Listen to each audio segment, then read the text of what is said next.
Mike, turn your games down. Hi, we're doing episode 229 of Games My Mom Found. What? I am Mike Albertin, and who's wandering in the darkness with me tonight? I'm Joe Butler, and why, yes, I do wield 2 Keyblades. I am Dominic Chicocki, otherwise known as, I don't know, Domoxus or something. There's an X in there somewhere you could put. And hey, I'm still alive. Commander Lionheart. Got it memorized? He's committed to memory. No. No, sir. And Dominic, where do people find you at? I am on the Dissonant Waves podcast on YouTube, but I'm also in the Overblood Facebook group. And Emanuel. Yeah, if I'm still doing anything after all this shit that I've been going through. Twitch.tv/Commander Lionheart, YouTube.com/Commander Lionheart. That's where you can find me. You're acting like we have a choice. Once we start this world, there is no choice. We just keep making content. At least that's how I am. We'll see. In the great words of Sam Mercer, guest of the show, he once made a joke saying, "Oh, Mike will be recording at the end of the world." I believe him. Because I'm recording this at 8 in the morning when I on a day off, so Yep. I do believe him. Oh, God.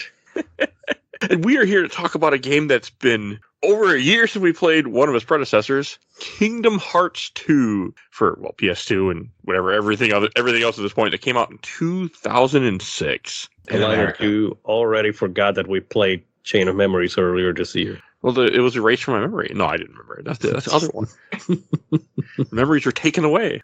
Ah, good. So when I first played Kingdom Hearts 2, I didn't finish Chain of Memories. I played a little bit of it. I didn't get the Agrabah, gave up, moved on. Mm-hmm. Playing this game had no fucking idea what was going on for the first, I still had no idea what the fuck was going on. And, Chain of Memories is so important to this series and to this game. I can't believe they did that. I love that they did that. I never realized that it was so important, but I love it that it is. Oh, don't worry. This isn't even the worst of it. Wait till we get to 365, Birth by Sleep, Dream Drop Distance. So let's be real here for a second. Yes. Why did anyone just pitch this as Metal Gear Solid 2 for Kingdom Hearts? It really is that's what that is. It's reverse Metal Gear Solid 2 for Kingdom Hearts, because in MGS2 you start as Snake and then you switch to Raiden, and here you start as Roxas and switch to Sora. So Yeah, and the story makes no sense for a while. I mean, people often compare both franchises as being just really convoluted and nonsensical and shit. So, But also really epic in scope and Exactly. vicious as hell. exactly, and that's why people gravitate towards them. Yeah, because this game is fucking epic. Compared to Kingdom Hearts 1, where I wasn't having the best time, this game was something else. I can't believe how much fun I had with this game and how impressive this game felt. Compared to that, I'm like, damn, they just took what was there and just made it amazing. I told you. There's a reason this is what 4.3 came out. This was one of the number one top speed run games. Mm-hmm. I get it. The game is fucking incredible. And that's kind of blew me away, because I played this back in 2006. I played it once, I beat it, and then I gave it back to the guy I was borrowing it from, and I never played it again. I really haven't even thought about it that much. I was also at a bad time in my life, so I didn't remember a whole lot what I did or what was going on. But it's I really had no idea what the hell I was getting myself into again. This was the first PS2 game I ever beat. Nice. And I had played Kingdom Hearts before. I played Chain of Memories at the time it came out. This is now the new content for me. Okay, good. Nice. It just goes up from here, I think, right? I don't know. That the DS game is a little weird, but yeah, it pretty much goes up from here. This is the peak. So I don't know what other game's gonna top doing those QTE cutscene battles and fucking 1 versus 1,000 Heartless. Oh, that was fucking cool. there is. Well, I hate to spoil it for you guys, but that never comes back, and I blame Square Enix, because that's one of the best parts of this game besides the QTEs. Well, okay, there's I want to talk about this, right? Because there's a lot of design philosophy and kind of the problem that HD games present. And everyone talks about, okay, the transition from 2D to 3D was really hard. Mario 64, Ocarina of Time, they did it right. So many games did it wrong. And that was a struggle for a lot of companies, right? But I think the transition to HD was actually a lot more detrimental and a lot worse. Because if you look at what Kingdom Hearts 2 did and how much was happening, and then look at how long it took them to get to 3. They went to every other thing before 3. Every like handheld SD console, right? Anything that they could do that could keep development costs down will keep the story going. And you look at, what did Final Fantasy 13 do? Final Fantasy 13 was hella linear after something like 12 that was really open. 15 was a ambitious project that was like versus 13 that Nomura worked on until he got kicked off of it, right?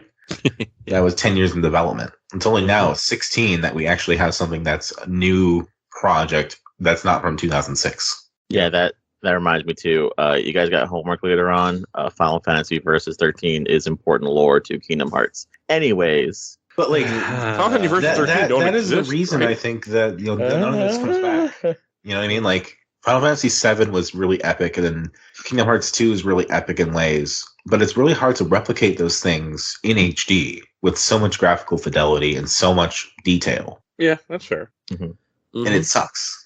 It really sucks.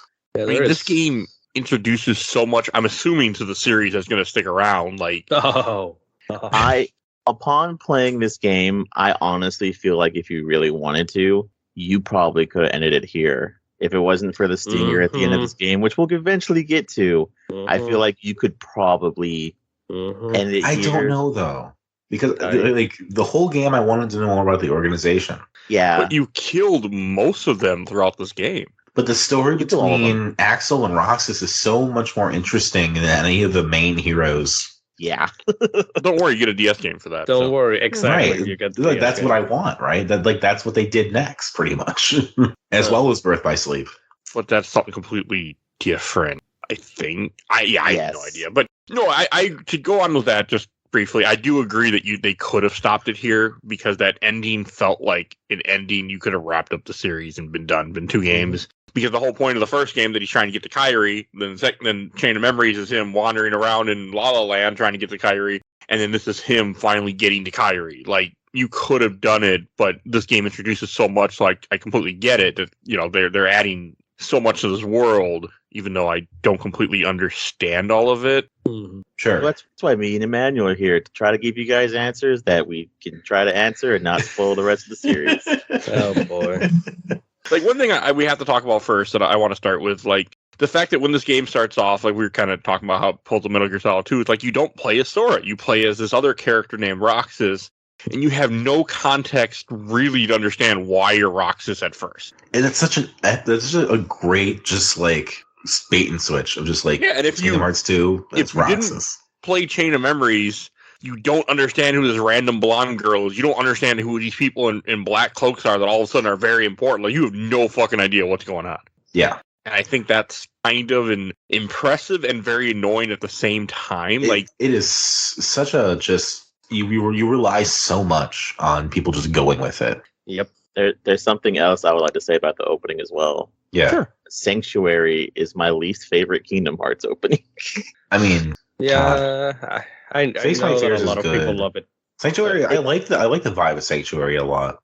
But Simple and Clean is such a banger. Come on. Yeah, but it's Yeah. also a thing where I tell people that and they're like, people get mad at me, but I'm like, look, I'm saying that this diamond is not as shiny as the others. Is it still a diamond? Yes, but it's my least favorite one though. Okay. I can't even think of the opening. I played this game a few weeks ago. Like, I got nothing. No. My sanctuary, my sanctuary. Yeah. I got nothing. Remember? Nope, God nothing came back. There's also a possibility that the sound was not all the time. So. Yep, that sounds right. Yeah, not You surprised. only get to hear the modern Haley Joel Osment. What do you mean, Haley Joel Osment? We started off playing this game as a young boy, voiced by Jesse McCartney. That is, yeah. No. At the height of his TV popularity. Was he? I don't even know who the hell Jesse McCartney is. I think he's the brother of one of the Backstreet Boys. No, Yeah. he was on Dream Street. He was like in another boy band that broke up, and then he had his own solo career. And this is around the time he would like guest star in, like The Sweet Life of Zack and Cody as like the big guest star of the week. Oh my God, Joe! Did you hear that? Zack and Cody, Dylan, or what's it the other one? Oh I yeah, forget. shut up. Shut Uh-huh. up, Manuel. Anyway, Okay. Anyways, he's also really into feet, which is weird. But you know what? That's a story for another day. Hey, whatever your personal things are, that's fine. As long as you're not a shithead. Yeah, he's not a shithead, but I think something happened, and someone tweeted something about nominating bare feet and during Kingdom Hearts 3, and he's like, "Oh yeah, feet," and it's like everyone was just like, "What the fuck?"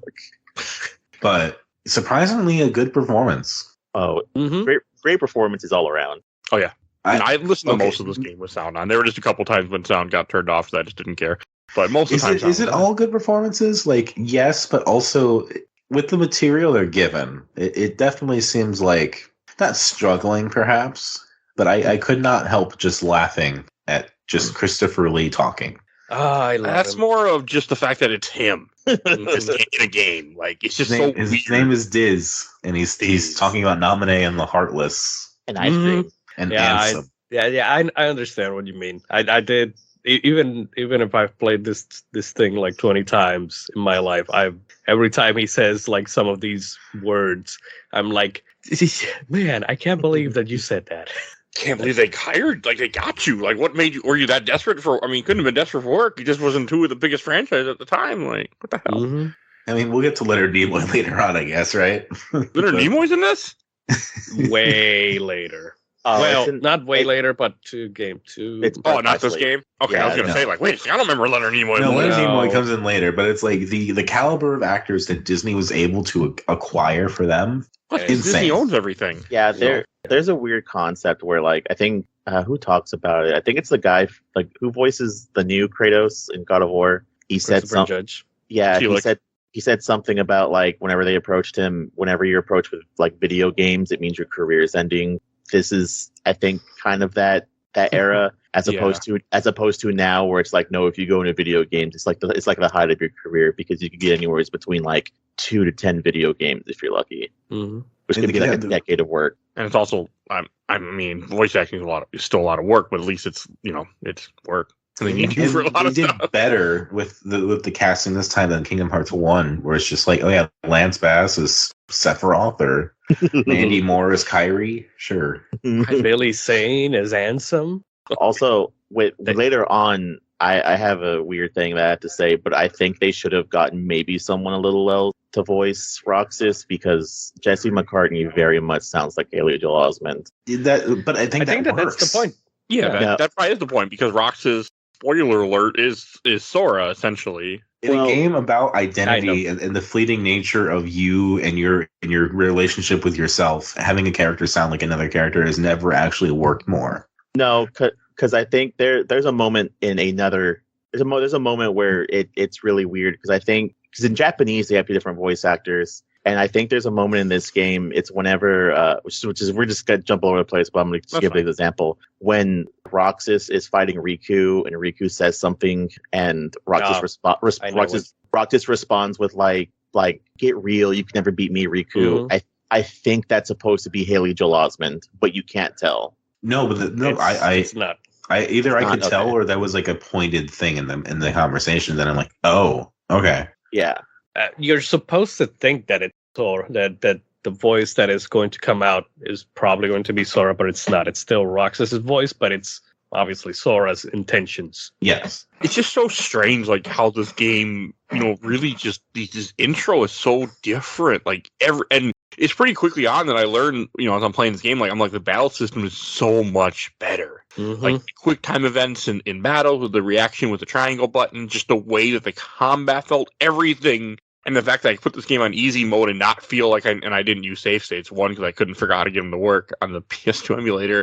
And 2, I just didn't need them. I was like, I can just play this game legit and I'm fine. Do you want me to spoil you something combat-wise for later? Sure. The reaction command doesn't come back. Okay. Yeah. That's fine. I can see that because of such a hatred towards quick time QTs. events and stuff like that we have because of like after RE4 and things like that. So I get that. That makes Yeah. This was I like very it. much of the time. I think it's coming back in Kingdom Hearts 4. I'm not 100% sure. Yeah, The it appears to be. Yeah, Yeah, the maybe. trailer. That's fine too.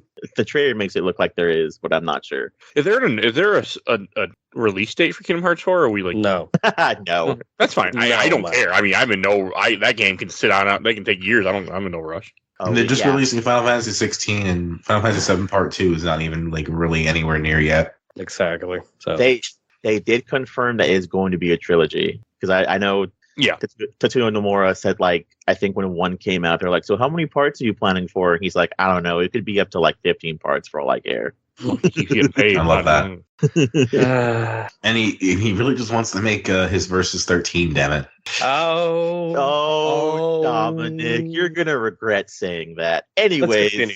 So we start the game playing off as a 15-year-old kid. Which one? So different. Like, I mean, and like you're in this town that you weren't in before, and you start having weird shit happen to you. You have a few cool Final Fantasy references. You have Vivi, who's possessed by somebody. And you're doing a little like tournament. You have Setzer, which I really got happy to see Setzer in this. That made me happy. That's us from 9, right? Final Fantasy 6, 9? sir. 6? Okay. And then Cypher's here too.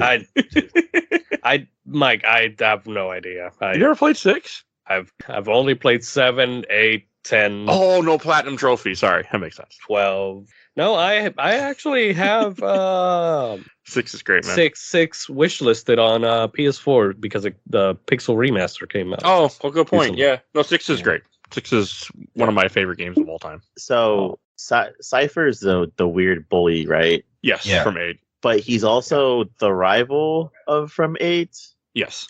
For Squall. Squall. But he's also one of the antagonists, but then he's not, and then he's fishing at the end of the game. So yeah. And then they never interact in this game, which is so funny. Which is good because he's like 15 and Squall's like adult age. I think that was a good call. I also thought this town wasn't real. Like I didn't think. Well, you're Twilight Town, because Twilight Town's also in Chain of Memories, if I remember correctly, right? Yes, it is. Okay, that's cool then. I think there's a comment like, "We've been here before." It's like, yes, you have. Just not in this game. It's amazing how much they were able to replicate in Chain of Memories, even though it came out like a full year before. At least. I mean, you're half right, Mike. It isn't real, so. Well, it is and it isn't, isn't it? Yeah. Isn't that true? It is and isn't, yes. The specific version is not real. Technically. It is data. Real. I mean, and then the whole idea that Diz is like, they're like, trying to rebuild Sora, essentially, so they have his nobody in this virtual world or something. I guess that's what's supposed to be going on. Yes. Okay. Which, again, makes absolutely no sense. You didn't play Chain of Memory because you wouldn't know he was put to sleep. Yep. I mean, but also Roxas can't remember anything either. Yeah. Yep. Even though he had this whole relationship with Axel. And see, okay, my big question is like, how much of a life do these nobodies live, given that Sora, went through this stuff at the end of Kingdom Hearts 1 that got him a nobody? Roxas would have like a year. Yes, Roxas has exactly 356 days that he lives. So that's weird. How'd you know that, Joe? So perfectly. It's almost magic. Yeah. You know how at the start of this game it's 7 days, or quote unquote 7 days. It's not the full 7 days for Roxas, summer vacation thing, right? Yeah. That's the last 7 days of his 365. If you deduce those 7 days, then what's left? 358 over 2 days. Is the 2 Axel and Roxas? No, you'll never guess. We're not gonna tell you what. Yeah. See, that's fine. We're playing it later this year, actually, not too far away. Because I'm getting up this. Okay, so after we played 1 and we played Chain of Memories, I'm kind of like, okay, I'm getting more interested. After we played this game, I'm fucking head into the series. Like, I'm like, let's go. Absolutely. Like, this game grabbed me, and I don't want to stop. But we'll see how that goes after we play a few of the other ones. But no, this game. We got some homework to do. We'll get some other really good games in here. Yeah.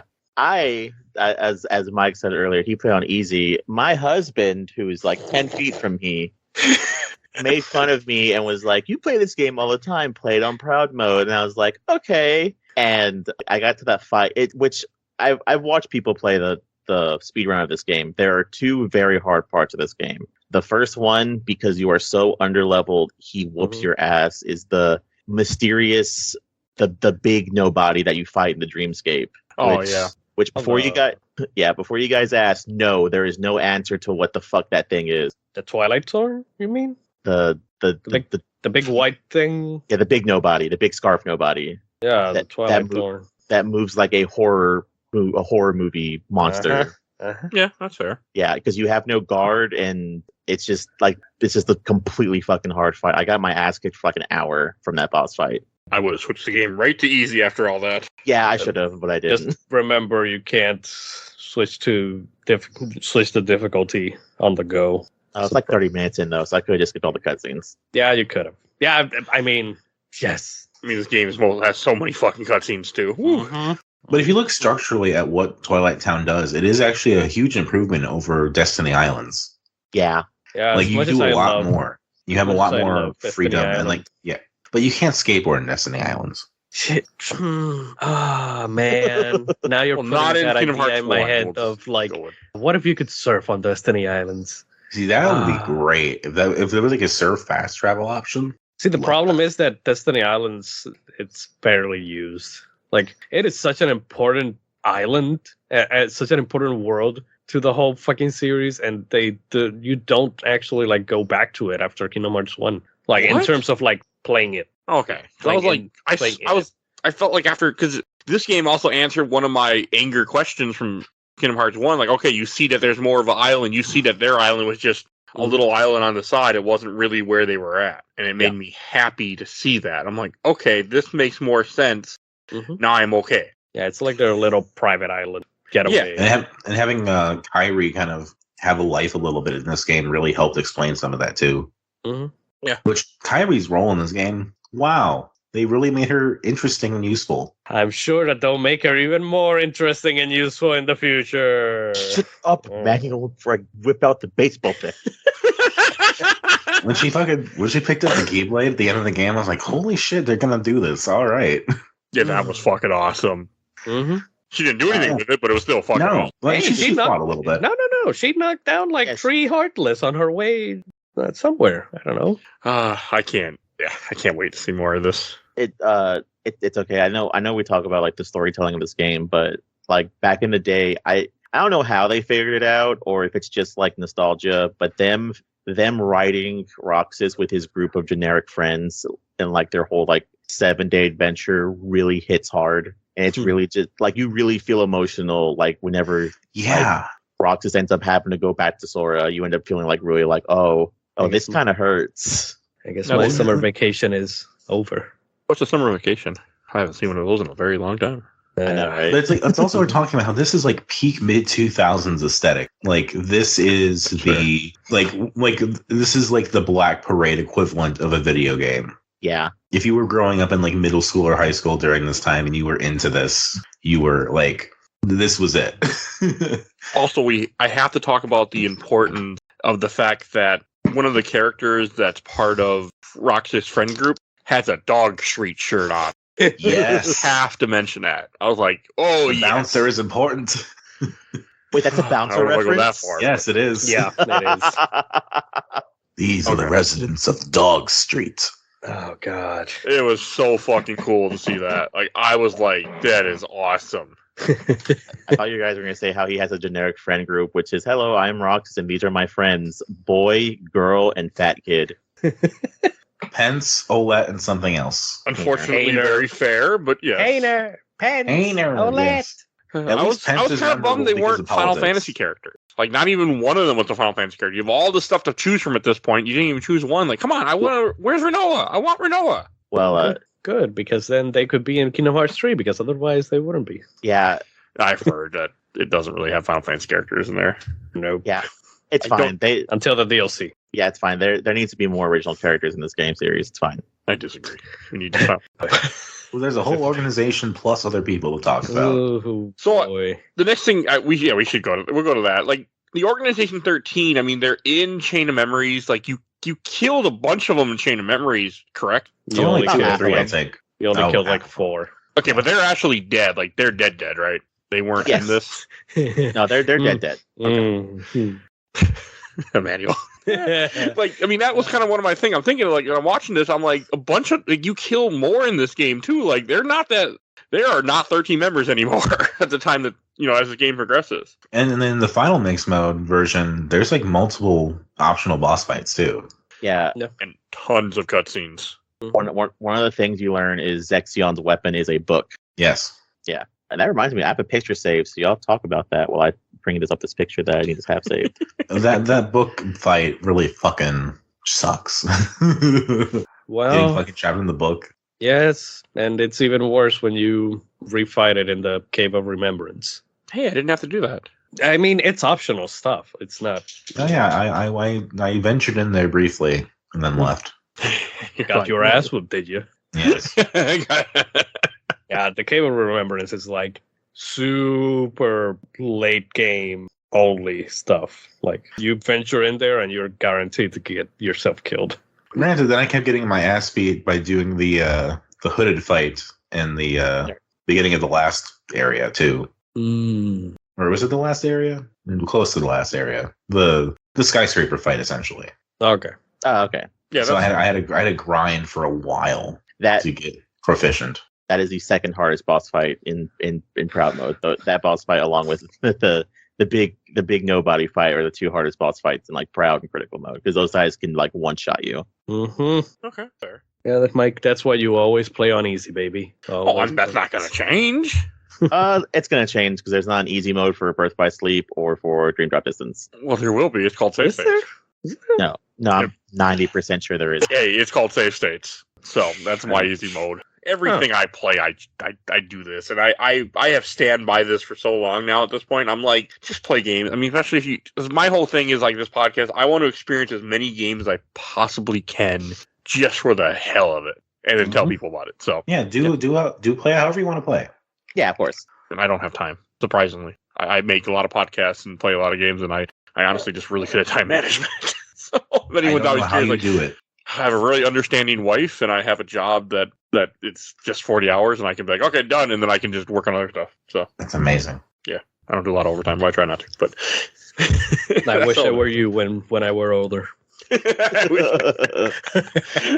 So, like, the way that just kind of we should wrap up Twilight Town so we can move on. But the way that things wrap up with Twilight Town is eventually Roxas finds out he's in like a simulation, I guess, and then Yeah. Sora, he finally finds Sora, which is in a cocoon from the end of Chain of Memories. If you never played Chain of Memories, it will mean nothing to you. And then finally, when you first play a Sora and he's older now and he's wearing his old clothes, that really, really bothered me. I'm like, he looks terrible. Is it because his shorts are like way too high?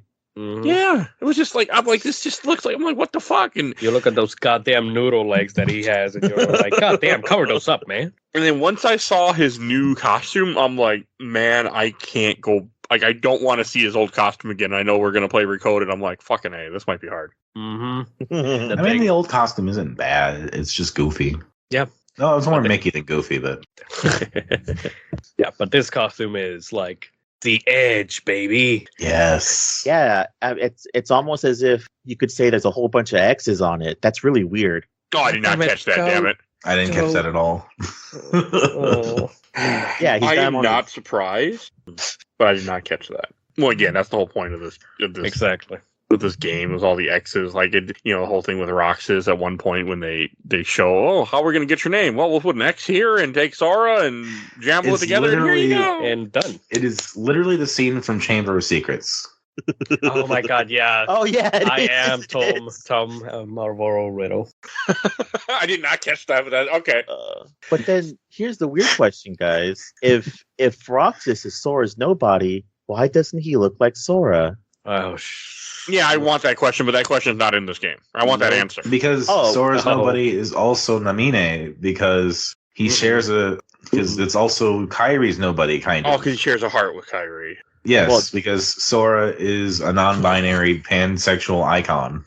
Oh, Dominic, it's gonna get worse than that. Anyways, though, it's also for story plot line because the leader of Organization 13 also does not look like his Heartless or whatever. But You mean the guy that we saw? so Xemnas doesn't look like Ansem. Like if you put Xemnas and Ansem together, like they have different hair, and it's like, Oh, okay. yeah. yeah. And they Handsome- don't look anything like their actual original self. And you also get Diz, who we talked about, who's voiced by Count Dooku, who is Yes. Ansem the Wise, who's the one that started this whole thing and then blamed it Because on. Ansem also isn't Ansem. They stole his name. Mm-hmm. Yeah. That was Yeah, also again. very confusing. Like, and then you find out that Ansem is the guy that called himself Ansem in the first game was actually not named Ansem. He was a guy that was the Heartless of the assistant that worked for Ansem. Yes, and Xehanort. that assistant's name was Xehanort, and then you'll hear that later and be like, oh, okay. But then you think, has a but then you nobody. think Xehanort's going to be a nobody name because it has an X in it. No. No, I got nothing.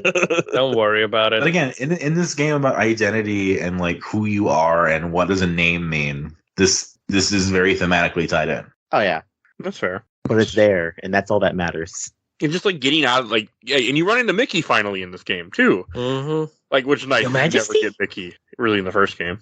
Which having a conversation between Diz and Mickey Mouse, Fucking weird. pure Kino, excellent. And they're talking about like the end of the world and like people dying. It's all kinds of fucked up. Yeah, it was. I was laughing at just how absurd it can be, but also intrigued by how serious it was at the same time. So I want to ask both of you guys a question because me and my husband almost got into a fist fight over it. Emanuel, you're not allowed to answer. Okay, I'm muting myself and continue eating my bread. Mike, Dominic, what Yeah. is a heartless and a nobody? Okay, I think I can answer this. So when you are taken over and your heart is taken from you, that forms a heartless, and that is like the common mook you see, like the little black spindly eared guys that you fight in the game. But it also can be kind of a person. But then your heart also goes away, and then a nobody also forms at the same time. So there's a heartless and a nobody. They're different forms. So like when Sora became a heartless, he looked like a little guy from early on in the game, and then he eventually came back to be Sora. But then that also formed a different heart or a different nobody version of him, and that was Roxas. Also kind of Namine, but that's a different story. Yeah, I mean, nobody is what's created when you lose your heart. Essentially, if you're turned into a heartless, where if you're kind of essentially killed, and a heartless is just a shadow of your former self. Yes. So what is it? You usually have to be, your will has to be strong enough to make a nobody. So normally when you become a heartless, you usually always make a heartless, but not all the time a nobody is created. Only when you're special you get a nobody, but you always get a heartless. Yes. Also, I believe the reason why Naminé has the ability to only mess with Sora's memories is because where in the entirety of Kingdom Hearts 1, Sora has Kairi's heart, so that affected Kairi's nobody, who is Naminé. Exactly. So this brings up one of my own personal headcanons that I tell people about. All of the Heartlesses that you fight throughout Kingdom Hearts 1 and 2 are the Heartless of the organization members. But there's so many of them. Yeah, it doesn't have to be all of them. I mean, there's enough of them, though, for it to make some sense Sure. in my own personal way. I mean, yeah. you make more heartless than one person, I guess. No. I mean, part of the story, like the kind of the story break that happens halfway through, is Sora finding out that he's just making more of a problem by using the Keyblade. Yeah, that's your first time around, right? Like, I think you do all the worlds and then you go back to Twilight Town. Yeah, Yeah. it's after That's what I it tells you that you're killing heartless is helping them do whatever the hell they're up to, which I still don't really understand. So yeah, then he's like, I don't want to kill anymore. Then he's like, oh fuck it, I gotta kill. So you realize you're more of a worse villain because basically you have a group of guys who are like, hey, we don't have a soul. We need you to make a gateway to heaven so we can have a soul. And Sora goes, oh, that's bad. And it's like, is it though? Because these guys just want to have feelings. I don't really think that's big of an issue. But they're taking the hearts of people to do Oh, it. yeah. Yeah, that and also Semless is a liar, so Yes. like Forced can't Ansem trust the Wise anything to he go says. into hiding. Yeah. They stole his identity. stole his work, his identity, his castle, his dog. I don't know if he had a dog. Because his castle Maybe. was Twilight Town, right? No. Radiant Guard. Oh, It was okay, in- the one that yeah, it changed was the in- name when you. Okay. Yes. No, I was thinking Hollow Bastion is what I meant to say, but Twilight Town's what came out of my mouth for some reason. Yeah, I said that earlier too. It's okay. So I don't know why, but okay. Anyway, so then we get to once Sora has woken up and we go back into his shoes, his clown shoes. Big Oh. big ass clown shoes, yes. What's our first world? Where do we go? We And the dragons. No, but before any of that, they go to Yen Sid's tower, which we should mention because he is important to the series too. He confused Yes, the hell out of me. Yeah. Hey, do you know what Yen Sid is? It's No. Disney. Disney backwards. Oh, Oh my god. So I have a peeve with them meeting Jen Sid because it is retconned in Birth by Sleep. Okay. oh, that's too bad. That's weird. Okay. Because in here it is implied that Donald and Goofy have never met Jen Sid. Oh yeah. Like they act like, wait, Yen Sid lives here, and they're like going in, and in Birth by Sleep, you clearly see them right there in Yen Sid's tower at one point. They also lost their memories mostly. That's fair. I guess they maybe, perhaps, who knows. So we also meet a new villain who I'm very excited to see, which is God. Pete. I like Pete in this. Pete is a great villain for Disney because he is a villain. He's an asshole. Like he works well in this. Mm-hmm. I like him. He's also wearing an outfit similar to what Keyblade Masters would wear, but that's never really explained, and I don't know why. I think because Tetsuya Nomura designed him, probably. That's why. Yeah, that's probably. And also, he's a great foil to Maleficent, giving her some character dynamic. Yes. Yeah. Yeah. Yes, Maleficent is still here. Her plot is still going. Yeah, because you think you killed her, and you find out, nope, she ain't dead. She brought her back. She's back, baby. Or she's a Heartless. Who fucking knows in this goddamn game series? Oh, God. But she works. She's probably a nobody. Who knows? There's explanations to that, but it is like way more convoluted than I want to invest myself in. Plus, I'm assuming we're not there, so. No. It has to do with the mobile games, and I'm not touching. Oh yeah, no, I'm not going. I mean, I'm not going there either. I am not touching those with a 10-foot pole. Oh, we'll have to touch the. If there are movies, we'll watch them, I guess. But yes, the movies don't explain shit about it. No, there's like a 2-hour movie on YouTube of all the cutscenes of the mobile game. We'll just do that eventually. I guess we'll have to. Okay, we'll do all of that with weird episode 2.8 or something. Get there when we get there. Oh yeah, after this game, I'm in it for. I'm like, let's just do this. Yes. Which I wasn't there before, but this game grabbed me and just said, "You're in." I'm like, "All right, I'm in." It was the Rick and Morty meme. We're gonna do Damn this. It, I'm in. No, you son of a bitch. Like you and I are gonna do the Nobody series to Kingdom Hearts eventually this year too. Nobody series. Shadow Hearts. Oh. Oh my God. Shadow Hearts is so good. But yeah, after you meet Yen Sid, he gives you back the gummy ship. Which gummy ship. It's okay in this. Actually, it's mildly enjoyable this time. It's much better than the first game. Do I ever want to do anything with it outside of what I have to do? No, but same. The gummy ship is fine if you're one of those guys who wants to do stuff like that. I don't think it gets you anything your game wise. I just know the one thing that I've heard about it is if you take a ship and you custom build a ship and you make a big square donut, the AI only aims for the core of your ship. So if you make a square, you'll never get hit. Yep, I did that. That's funny. I did that because it's literally the only way to beat like the final stage in the highest difficulty, because there's one of those Kraken looking heartless ship, the one that has like four arms and starts throwing like bombs all around the screen and shit. There's one of those, but it's like the worst one ever.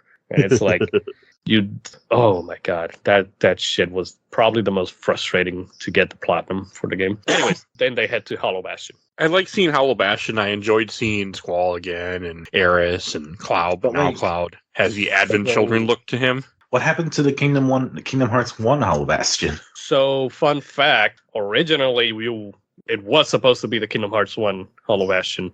I remember I had the Electronic Gaming Monthly, I think, magazine for Kingdom Hearts 2, and you could see in the previews that Sora was in his Kingdom Hearts 2 outfit, but they were in Hollow Bastion from Kingdom Hearts 1. And I guess they changed it at some point. There's a lot of things that they changed from from the original. You'd be surprised. Yeah, I'll probably mention it another one of the changes later. But yeah, it was supposed to be the original Hollow Bastion. You could say, when Leon like takes you to the balcony scene and he shows you, and we can't get rid of that, and there's like a swarm of Heartless around a castle looking thing. I think that was supposed to be the old Kingdom Hearts, the old Hollow Bastion from Kingdom Hearts 1.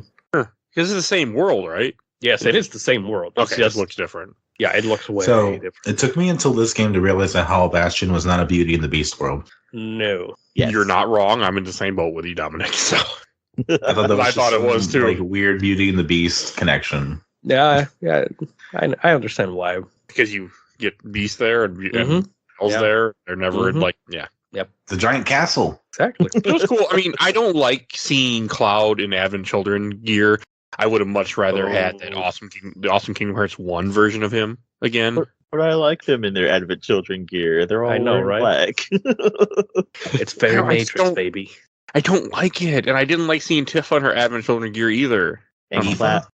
It just bothered me for some stupid reason. I also really need to rewatch Advent Children, and Facebook just told me it was like 9 years ago that last time I watched that movie. Why? Or Nothing in that movie makes any sense whatsoever. I need to Yeah. see the Blu-ray version where it's like a lot longer, apparently. Oh, okay. And it has blood, I think. I've been meaning to cover that in the show for a really long time, and it has not happened yet. You covered 7, right? No, that's not purpose. Oh, wow. I'm purposely not doing it because, one, I just don't care. 7's not my favorite. That's a whole other bag of worms to open up. But right now we're on this one. You'll Yeah. get to 7 eventually, Mike. Yeah, no, eventually. I'm also with the Steam Deck, I realized I can beat games like really way better than I thought I could because Steam Deck is just so easy to play. There's that. But no, I mean, like you get the gummy ship and then you go, then the world opens up a little bit more. Like I went to Land of Dragons first, which is the Mulan world, which was fun. I like the Mulan world. I like the enemy designs too a lot. I struggle with them when they try to do the movie again. Yeah. I get it.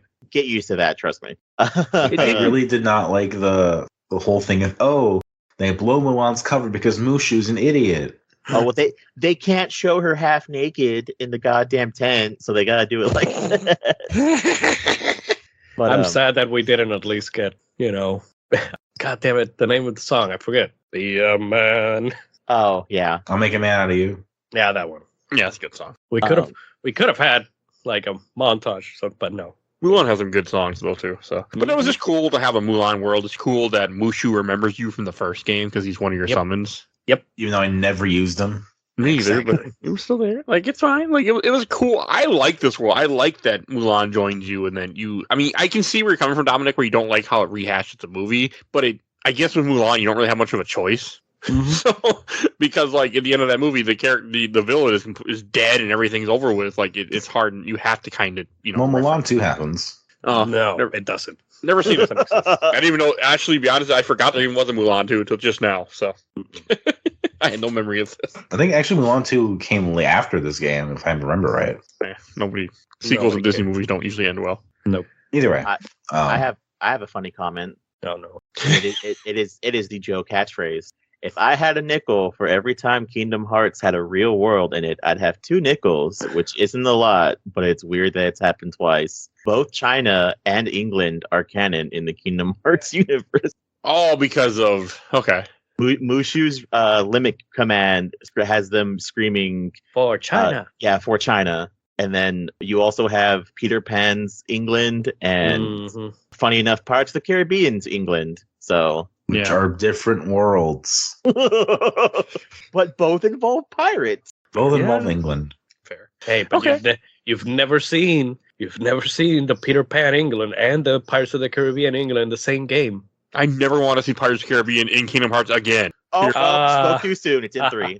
and it's probably the best world in Kingdom Hearts 3. And Did they at least get the animation right this time? No, it's Yes. even more hyper realistic.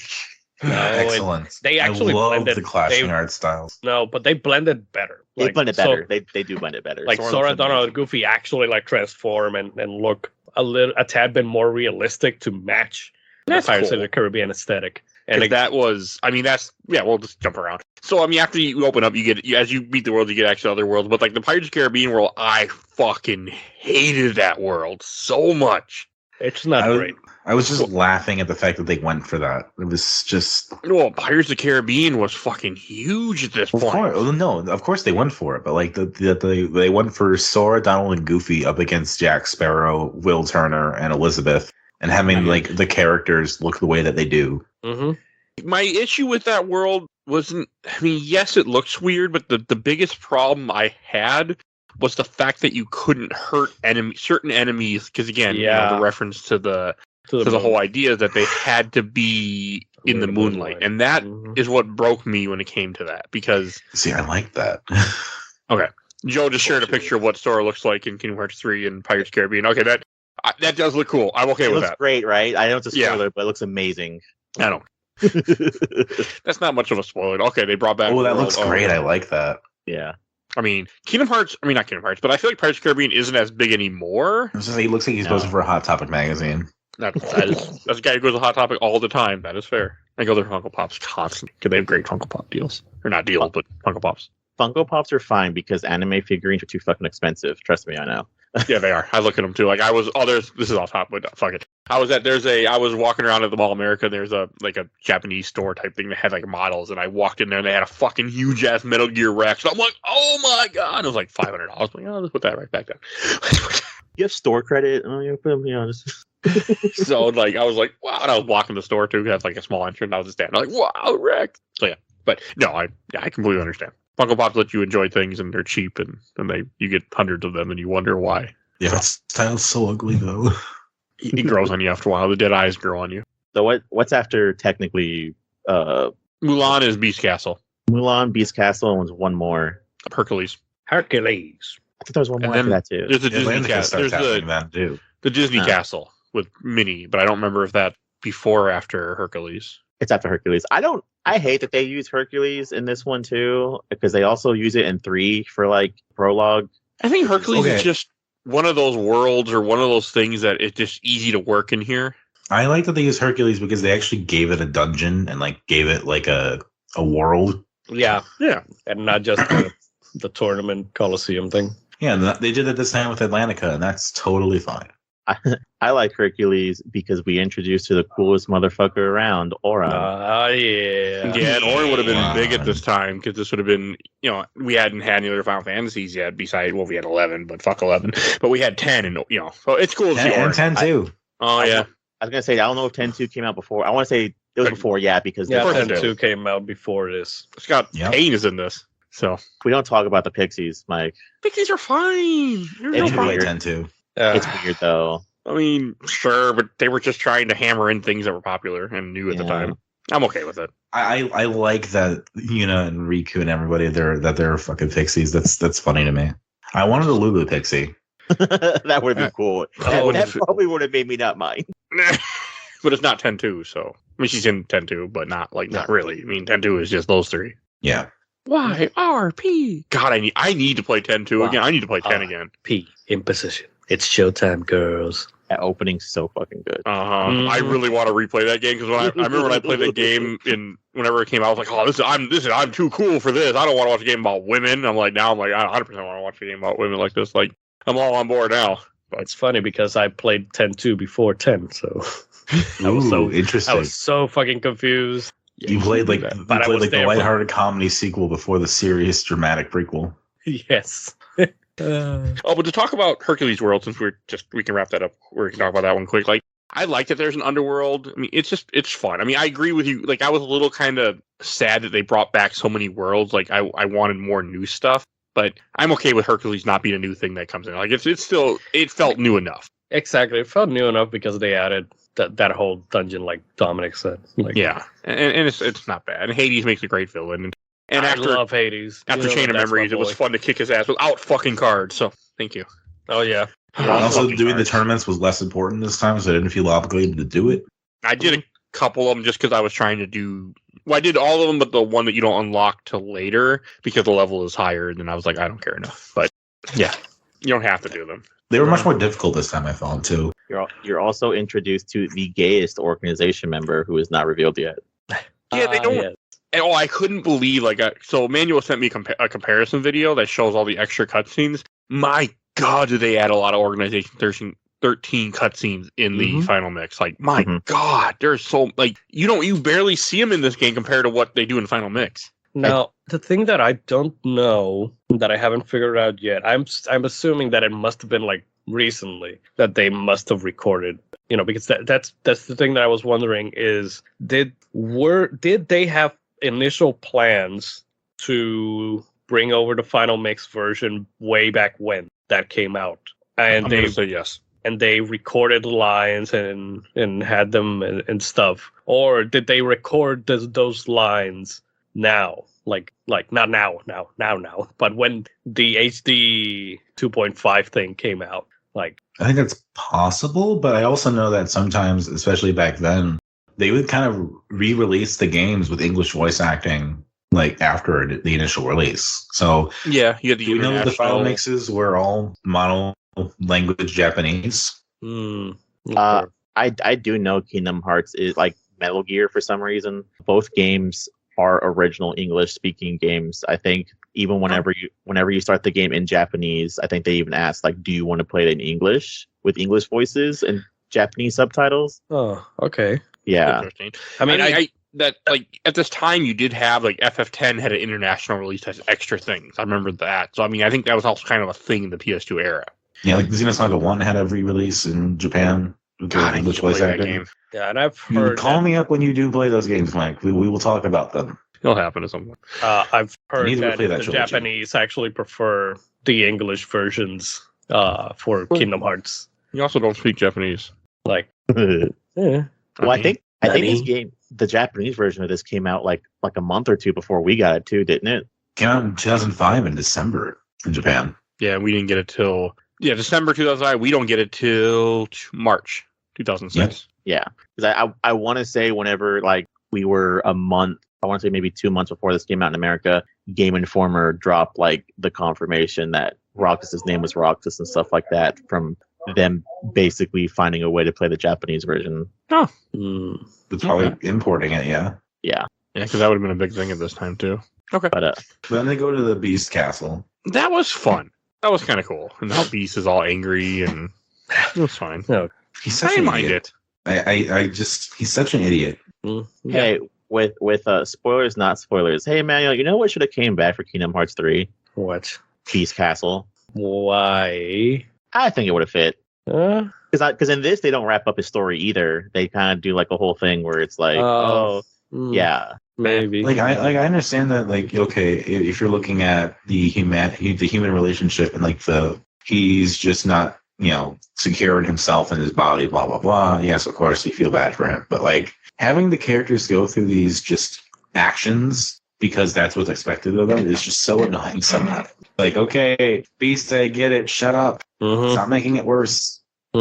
Oh, I wait till you like open up. I think like because we talk about how like these games get really weird with you being in the story. I think the most jarring one is the one where like in Kingdom Hearts 3, you're in Frozen and it plays Let It Go and Sora, Goofy, and Donald are like below, like just rolling around in the snow.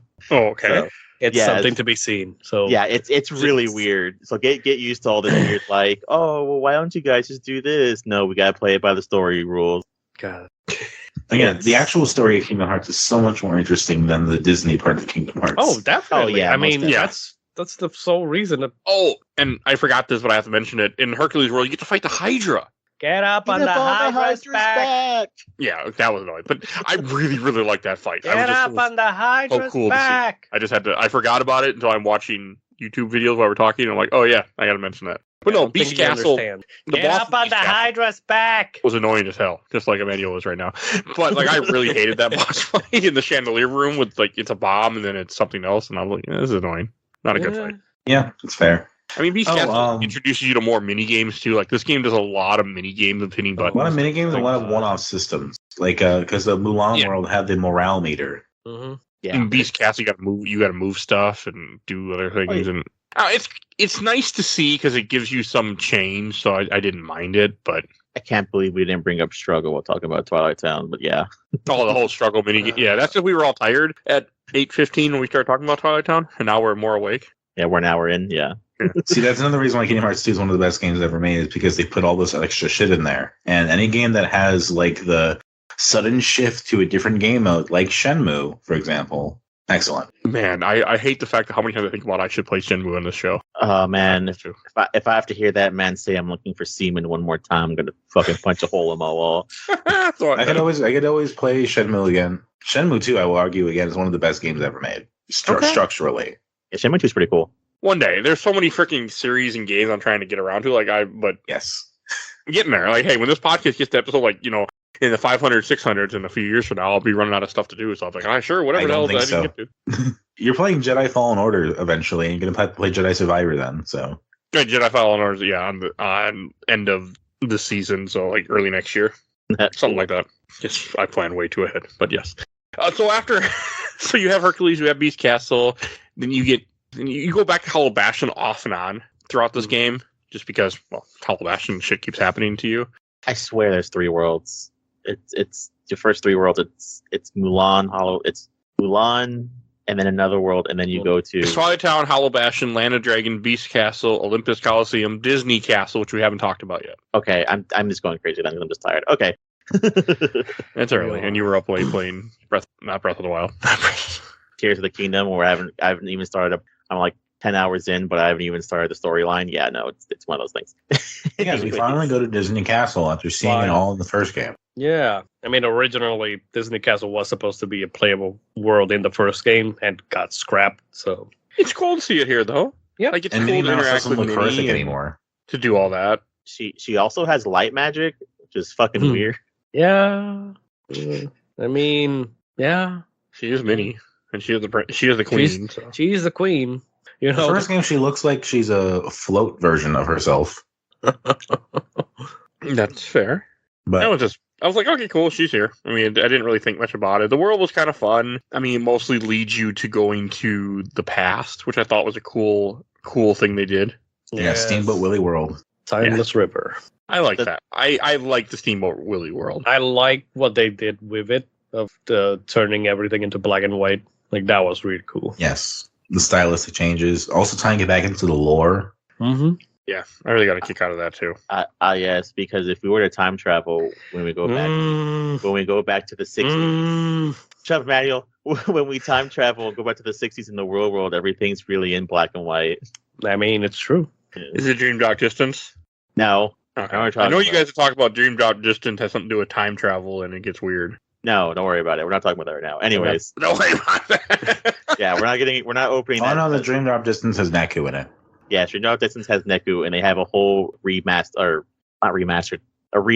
of the opening song for The World With You, and it's a banger. Fuck yeah. Who's Neku? From The World Neku- Ends With You. The main character. He's the orange-haired kid. Okay. That's why I keep saying we need to play that game, because it's important. God, that Yeah, sequel, I need to play it anyway.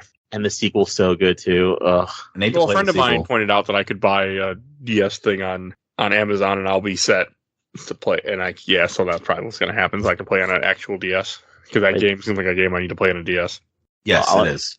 I would need to play a Switch version, but Yeah, I'll let you know how the Switch version goes. Anyways, So yeah, you go back in time, you have that world. I mean, Timeless River's fun. I had no problem with it. I mean, it's cool seeing Pete go after Pete. And again, all the boss fights in this game, or not all, but a lot of the boss fights feel different and unique because they have reaction events you have to do. Like this one has one you got to hit a cage. And I mean, I like that they did these different things to make the game stand out and have more to it. yes. there's one thing we didn't bring up either. Every time you go to a new world, the little menu in the bottom left changes and matches the theme of the world. Yeah, which is cute. It also Cute little changes. feature. One thing that you don't have, Mike, but the rest of us did, was there's a new form unlocked in this game, which we didn't get into, which I think we should right now. I was going to say that we need to talk about forms. In Kingdom, in this one, the Final Mix version, you get Limit Form, which puts Thora back in its old outfit, and it also changes the menu back to the original Kingdom Hearts 1 menu. So, question about forms. Is there a reason why some forms are only available at certain times? Yeah, you have to have the character equipped, so you can only use Valor Form if Goofy's out, and you can only use Wisdom Form if Donald's out. Oh, I Yeah. didn't know that. It tells you. I overlooked that. I should have had Goofy in my party because Valor Form fucking rocks. Yeah, it does. Yes, it is the best. Yes, but if Wisdom Form kind of sucks. wrong, Wisdom Yes. Form's the best if you use magic. Just spam magic. I didn't like Wisdom Form at all. But again, I don't like in a that. game about identity and who you are, here's Sora changing outfits and becoming different versions of himself. You could see he's a magical girl. Exactly. You could say that, something. Anyways, there's an interesting thing that you get to, which it's a little bit of spoilers. We'll dive a little further, but it's really cool. Whenever you fight the Roxas fight in this game, you get a new Keyblade that's only also exclusive to Final Mix. And the game does not tell you what its secret ability is, but what its ability is if you use, I believe, any of the forms, you have a 50-50 chance of either becoming the weird Heartless form or unlocking Final Form, and that's how you're supposed to speed rush that. But you also get, anti-form a lot more. So that's why my counter is like up to seven transformations. Yeah, that's the thing that I sent the video of me basically speed running to get the final form in the Colosseum fight. Okay. Okay. That's all I got. But the forms are cool. I like them. I use the Valor form a lot, and I use the Master form I think you get later on, but I did see that there's a final form that I did not have in my version, because I think we should say this now. We can say I played the PS2 version. You guys all played Final Mix version, correct? Final form is in the original version. Oh, it is? Oh. Yeah. Yeah, but that's what I mentioned when I showed you guys the video, is that it's a little bit more difficult to get it in the original version, because you don't have that Keyblade that Joe just mentioned to help you like speed up the process. Yeah, in the original, there's a funny enough, in the original it's kind of easier and kind of not to get, because there's more areas where if you hit Valor form and you don't unlock final form, you can go back to like a save point where like Sora and Donald, or not Sora and Donald, Donald and Goofy are walking around, and it'll complete. It completely refills the drive forms. Then you can walk back out, do a drive again. Doesn't hit it, you just go back and you just do that for an hour. Oh, yep, that's cool. Okay. But anyways, where were we? Where were we on? We did Steamboat Willie World, and each part of it's like a mini game, so that's kind of fun. Yeah, that was cool, and then I guess it's all references to old stuff. So, can I say that I don't know if maybe I'm just gonna say I was dumb. I was dumb. Because I was always under the impression that Pete was a dog until Timeless River, and you see his old self, and he's got very prominent cat ears and tail. It's a cat. And I'm like, oh, he's a cat.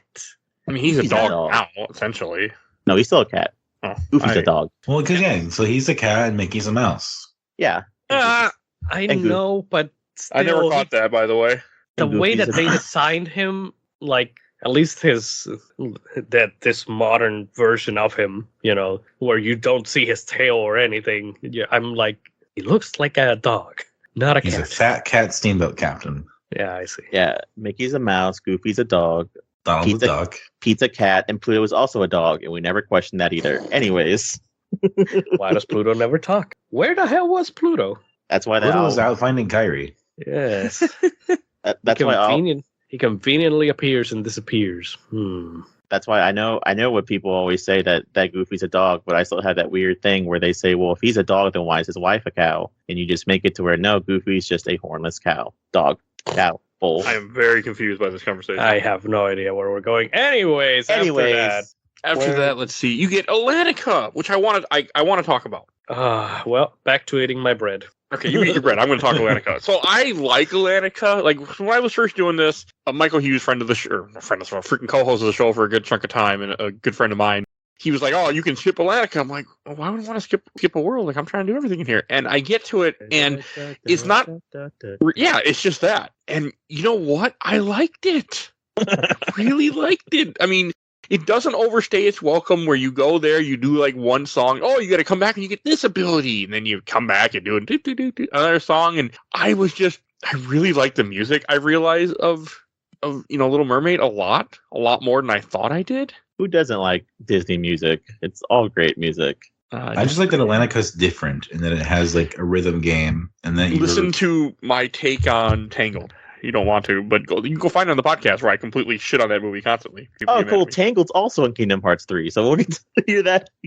Because I really complained about the villain is so much gaslighting in that movie, and I felt bad because it was, I shit on that movie. I shitted on that movie a lot in that episode because I really don't like gaslighting because I had a toxic girlfriend, and that's what made me think of. But that's neither here nor there. But yes, I really like you get to see Haley Joel Osment and Jodie Benson perform Little Mermaid songs, old and new. Old and new? Yeah, there are some new songs. Oh, okay. It was fun though. It was actually really fun, and it's just like this cool little thing that exists, and you come back to it over time, and you knock out a couple worlds, knock out a song in Atlantica, and you show the fucking King Trident that he's still a dick. Yeah, I think it's even weird they rehashed story again for the musical. but like they rehashed a different part of the story, which is the funny part. Because I don't think you meet Prince Eric in Kingdom Hearts 1 like at all. It's just you don't. Yeah. Like, actually, in Kingdom Hearts 1, it's more about, like she has the connections to the world above, but then it's like it kind of gets co-opted by the stuff that's happening in the plot of the game. Yes, now they actually do the movie. King Trident says something about Keyblade Masters not messing with worlds, but we have like 6 other games that confirm that's not true. Yeah, it's one of those things. Yeah, so they don't stay consistent. Who's going to trust a dick like that, though? I hate King Trident. I think he's the worst. Yes, we He's all an hate King asshole. He really People is an say asshole. people say that people who are not parents can't criticize parents. They're wrong. King Trident is Oh, he's a bad stupid. parent. You He's a can't. bad father. I also really like the song Under the Sea, and every time I hear it, I just laugh at the whole part of everything's better, down where it's wetter, take it from me. And again, I will never not think of sexual references when I hear that every time. So, yeah, that's where my brain goes every single time I hear that song. And it's thanks to my wife, because she's the one that mentioned it to me. And I'm like, oh, okay. And that's where my brain's been ever since. So, Look, their castles are made of dicks. I think they realized what they were doing. yes. And we have the VHS copy that has a dick on the cover, by the way, too. So, my wife got all excited when she found out we have that one. I think I do too. Look, honey, dicks. I want to make a comment, but I just don't know if I want to. But Is this around the time where you go back to Hollow Bastion for the second time? It's I don't know if somewhere we can around keep there. going I back. don't remember exactly. You can, but yeah, it keeps coming up. I want to talk about that next because I want to bring up something that Emanuel's Sure, probably going to go laugh for it. at. So you go back to, and it's a really funny. I'm going to put this thought in your brain and immediately take it away because it gets unconfirmed. So you go back to Hollow Bastion, and this is where I think you're officially introduced to Organization 13, and they start bringing the nobodies out. And I think they all take their hoods off. I think That when was they're the all first- standing up there. That was the first time that you go to Hollow Bastion. Well, I know one thing that I have a friend who's a really big fan of, or was a really big fan of Axel, and I know one thing that they mentioned was like Axel's cloak is tighter than the rest of them, so you can tell who's who when they're all standing up there. But I told you. Axel's cloak is what with the rest of them tighter? yes, you can actually see Axel's like chest as opposed to the other ones whose cloaks are just kind of like draped over them. Okay. Axel, I mean, I told But- you, I can mention in that scene that you're talking about specifically when they show up for the first time, like I can tell you exactly who every one of those. Yeah, there's a is. way to tell who's who. It's really weird. Or play this game a lot. Yeah, One that, but also it's just that each one, despite all of them having the same cloaks, they all have like their distinct little thing going. Like either the way that they put their hands, or the way they stand, or some modifications to the outfit. but either way, we continue through the second part of Hollow Bastion, and we're introduced to a very weird scene where you're running through and fighting with everyone, and Goofy gets faked out death. That's way later. Well, it's That's- it's your second time there. Third? You're talking about after. I think that's when You're after you way finish after. Pride Land, when you go back. Yeah, this is after you finish all the worlds once. After all the worlds Oh, are done, okay. then you go. Yeah, so you. Well, we'll loop back around, but I've been wanting to talk about this forever because Emmanuel's what I'm talking about. There's so many people that were thinking that Goofy did die and that there would be a plot point in a later Kingdom Hearts game where Goofy would have a nobody because he got hit on the head hard enough. And it was like the funniest fucking thing for the longest time. But nothing ever comes from it. And I'm really sad that it didn't because it would have been People just- really funny. I think wanted more nobodies, because nobodies is a really cool concept. And they've been really cool so far. So Yeah. So one of my biggest questions with this, which I'm assuming will get answered as we progress through this, is that like they kill almost off the entire Organization 13 throughout this game. Yes. I mean, they're basically all dead. But I'm they assuming don't they're- exist. Remember? Well, okay, I guess 358 2 days takes place before. Recoded is a digital experience that takes place of the first game. So I guess it doesn't matter as much then. But what doesn't matter? Organization 13 can be around because I've seen him in a lot of things. I've seen people mention about everything is before this game. Like Birth by Sleep before this game. So that's probably why I'm assuming. I'm just going to say Dream Drop Distance. Yeah, Dream Drop. I know it's a And time that's- travel story. That's all I know. Oh no. Mhm. It has nothing to do with that. There's a very important plot point in Dream Drop Distance that we're not going to talk about because it's not important right now. But don't worry, everything gets wrapped up in a nice little bow at the end of the series. So don't worry. No, I don't It believe does. any of that bullshit you just said just now. Okay, 90% of it gets wrapped up pretty well. Emmanuel, Well, we go to telling the Hollow truth? Bastion for a minute. Oh, look, a bread. Let me go eat. We start getting the Winnie the Pooh chapters. That's the second time you go back. It's when Winnie the Pooh happens. Fucking love Yeah. Winnie the Pooh. Goddamn. I don't like Winnie the Pooh in this. I don't like Winnie the Pooh at all. So I like the idea that Sora is just Christopher Robin, Yeah. Yeah, and that's Christopher Robin doesn't exist. Nope. And that's hilarious to me. Like, of all the characters that Sora actually takes after, that it's only this one that he actually takes the form of a specific character, essentially. But okay. I grew up with Winnie the Pooh, so seeing Pooh I Bear did run too. around, and seeing him run around and be nice to me is a really good feeling. Good. Oh, bother. I don't know. But then you go I to just don't Pirates like of the Pooh. Caribbean. Worst world in the game. But I like Okay, my biggest problem, like I think I got sidetracked with the fact that like the enemies can only be hurt when they're in the moonlight to fit the theme, and that really, really upset me. They're also weak to magic. Can you hit them with magic when they're not in moon form? No, they have to be in the moon form. But if you see them in the moon form and you like do magic, it does like double the damage. Who uses magic in this game? God, I only know how to use a Keyblade. I don't want magic. Magic's just I gear. use That's all magic. magic. You have Only a for quick Kier. button. You have a quick button for magic. You got Yeah, for Kier only. That's the only spell I use pretty much throughout the entire game is Kier. That's okay. That's an use Fire RPG and Mike Lightning thing. When you threaten you here with a and there. Keyblade, There's a whole boss fight in Port Royal that kind of makes you use magic. Exactly. Then I did. So you But use when I magic. don't have to, I only use Kier. It's a weird thing with me in video games. It's just a thing. I don't understand it, and it's not the best thing sometimes. But I just like to use. I only like to use healing magic. Sure. Did you know that if you have a boss battle and he's like at 1 health or whatever, and you use magic from far away, you can end the battle there. You don't have to actually do a finishing combo move. I didn't know that till a speedrunner told me, but yeah, I do now. I told you that in like the beginning of us playing this. So My brain Dominic, has no memory of this place. did you know Yeah. you kill a man for the first time in Port Royale? What do you kill? You kill the pirate captain. I don't remember Barboza. the story. You kill Barboza. Fucking you don't. Yeah, kill he's him, not. but- He's a human. He's not a heartless. Yeah, you don't kill him, but you watch Jack Sparrow shoot him in the fucking chest, and it kills Oh him. yeah.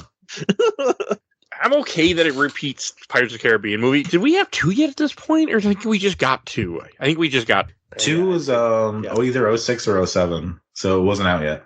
Are you Oh, sure? Yes. Yeah, it's 06. Yeah, 06. Because I know I saw it. I remember seeing 2 with my girlfriend when I was still in Wisconsin. Yep, it comes out in July 7. So yeah, I saw it, and then this game I played later. Okay. Oh my God, it's Johnny Depp. I'm Jack Sparrow. Oh my God, it's Jack Sparrow. Oh, And this game came out in God. September. So yeah.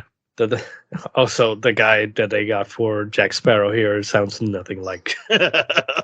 He has the air of Jack Sparrow, but he's not Johnny Depp. No, they do a better job in Kingdom Hearts 3. Actually, he sounds Yeah. a little bit better in Kingdom They Hearts didn't 3. get. They didn't get him. They didn't get Johnny Depp. Kingdom Hearts 3 came out. After, Kingdom Hearts 3 came out after the Johnny Depp scandal, so no, they did not get him.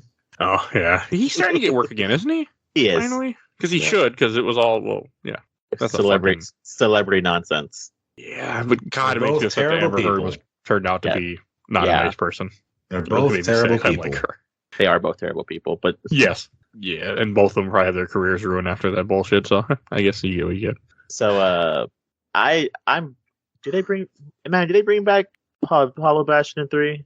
Not Hollow Bastion, I'm sorry. Halloween Right. Town. Oh, Halloween Town? No. This is Halloween. This is Halloween. No, this Mike's is the last least- time that you Mike's see. least favorite Disney movie? Yes, bottom tier. Love the music. Fucking hate the movie. Movie's a fucking horror film. Go listen to my episode where I can bitch about it. Nightmare Before Christmas. But no, I will stand by they that. made a horror film, and you don't like that because it's supposed to be for kids or something, or what? I just don't like it.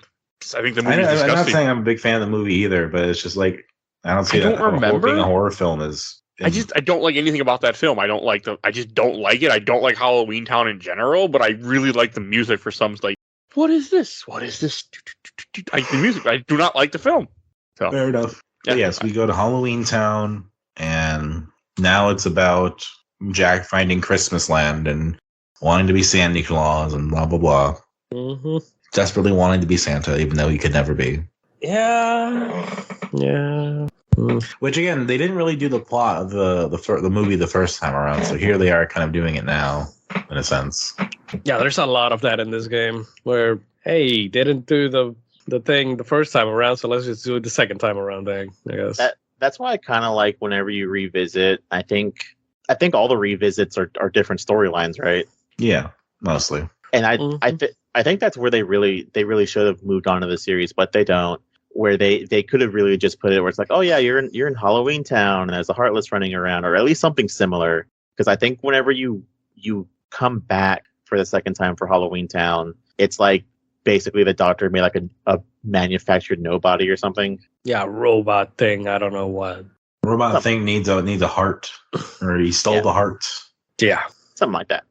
Yeah. So we do the Halloween Town thing. We see Santa Claus. We fight more of the lock, shock, and barrel. Oh, I hate them, by the way. Fucking hate them. I just hate them. I hate them in the movie. I hate them in every game. I hate them. That's how I feel about Alice in Wonderland, at least. So I understand. I have a question for you guys. Did any of you use your drive forms while in Halloween Town? A little bit. No. Do you notice that your outfit changes as well? Oh. Yes. Sora's little mask changes whenever he goes into a different form. Oh, that's Right. cool. I did not notice that. I also saw that, I don't know if you mentioned it, in the final mix version that they have extra costumes now for the Christmas part. Yep, that's what I was gonna mention. That It was cool. Yeah, seeing them all dressed as like Santa-ish was kind of nice. Yeah, it's something different. I add more to this game to make it stand out from the first game. So since Halloween Town was another repeat world. Mm-hmm. And meanwhile, at the same time, you can also access Agrabah. I really like Agrabah in this game. Way more than I thought I would. Well, now this is a sequel to the story from last time, which followed the movie. I think that's funny too. I was going to say that. Because it's all the second movie, right? This is the Return of Jafar. I've never seen that movie, but I've seen the third movie many, many times because for some reason I had the first movie as a kid and I had the third movie. I never had the second one as a kid on VHS. What is that? So I've never seen the second one. The second one's Is that the King of Thieves? Sequels. And it's all about an Iago redemption arc. It was good. You had the magic carpet ride stuff. I mean, there's no Steppenwolf playing in the background, but it was fun. Good old Gilbert Gottfried. May he rest in peace. Oh, he passed away? Yep. Yeah. Oh shit, he didn't he? Mhm. Last Good year. job in this stuff. It was fun. I really enjoyed going back there. I enjoyed fighting Jafar. I enjoyed all the shit with the peddler. Like, it was just fun. It was just a really good world. Yeah, Halloween Town is kind of just it aesthetically it's cool, but it's kind of just going through the motions a little bit. It's not as exciting or interesting as Agrabah is. But also Agrabah, you're not there for as long, which is kind of nice. You're kind of more doing stuff. You're not wandering around the town like in the first game. It wasn't too bad. But since it wasn't my favorite place in general. I just don't like. But the bosses was better. So It's fair. So would you say, Dominic, when you're going through the motion, nothing here is real, nothing here is right? Sure. Okay, I can't find the rest of the lyrics of that song, or I'd keep going. What? Nothing. It's me trying to make a joke that's not working. All right, the Pride Lands. Let's go. I'm trying to make a Buffy joke because there's a song. Oh, yeah, I don't know about and it. going through the motions is the part of the beginning, but I couldn't remember the rest of the words, and Google was not helping me, and I was trying to make a joke, so I'm just going to explain the joke, and that's what I was going to do. But Sora's a lion cub now. Sora's a furry. He was already a furry. He hangs out with furries. That's fair, yeah. But this game awoken way too many kids I knew. Oh no. Sora's already non-binary pansexual. Being a furry, I don't know. That doesn't seem too out of the wheelhouse for that. Dominic, I have a fact for you that you're going to absolutely fucking love, and I can't wait to get to it. But anyway, we're talking about the Pride Lands, where Donald's a lion, or Goofy's a fucking hell. Sora's a lion, Donald's some kind of bird, and Goofy is a turtle again because they like to embarrass him. Yes. that's fine. He's a turtle. Yeah. I don't know. It didn't bother me. He's a very fast turtle because when you start roaring, he's like, Pride Lands now- were fun. I enjoyed Pride Lands a lot more than I expected to. I came into thinking, this is going to be stupid, and I left going, this is cool. Like, this is a cool world. I like that the one for an Ocarina of Time vibe with the layout. What do you mean? Like the big open world of like the centerpiece is very Hyrule Field. Yep. I just wish there was more to it because it very much feels like an empty PS2 area. That's because it is an empty PS2 area. I mean, all the worlds feel like empty PS2 areas. Oh, yeah. Wait till we get to Birth by Sleep. They feel like empty PSP areas. Mm-hmm. I can't wait but again, to sleep. God, once we get to Kingdom Hearts 3, though, when you see, like, actual NPCs other walking people around. Oh, because Shit that like was a line in Agrabah that always gets me. Of like, oh yeah, I come to the city, where there's all the action, all the people, and I'm like, where's all the people? They show this shot, and it's like No one. Absolutely nothing. You could see not even a haystack is flying over. Like, goddamn. I have no idea what you're talking about. I feel like Agrabah should add human enemies, but it's not the point. Agrabah was fun. I mean, I'm okay they didn't do racist enemies again. Even though I do like those heartless designs, but they are racist, so it's okay to move away from them. Are those not in part 2? No. Oh, Wait. That's how you know they were racist when they don't put them back in. Yeah, you're right there. They were in Chain of Memories, though, weren't they? Yeah. Yeah, but that's the Chain of Memories was just a repeat of Kingdom Hearts 1. Well, they had to draw all those sprites. Yeah. And I feel like they're probably between 2003 and 2006 or 2004, whenever the hell Chain of Memories comes out, or people had things had changed a little bit, and we're more. I mean, we're still we were nowhere where we are now compared to when it comes to stuff that not liking racist things. So we had Lion King 2, Lion King 1.5, and yet we're still talking about Simba trying. I'm not a big Lion King fan. Oh, you noticing Lion King 2? You mean where Simba's daughter gets in a relationship with her cousin, and they had to cut that line in later releases? Oh yeah, I love Lion King 2. Sweet Home Alabama. It's just another Shakespeare play. I've never seen any. I've never seen a lot of Disney sequels. Lion King, I've never seen any other one. Just the first A one. lot of them are bad. No, I I can think believe that. the one Mike was talking about earlier, the third Aladdin movie, I think it's like King of Thieves. That one's like fucking amazing.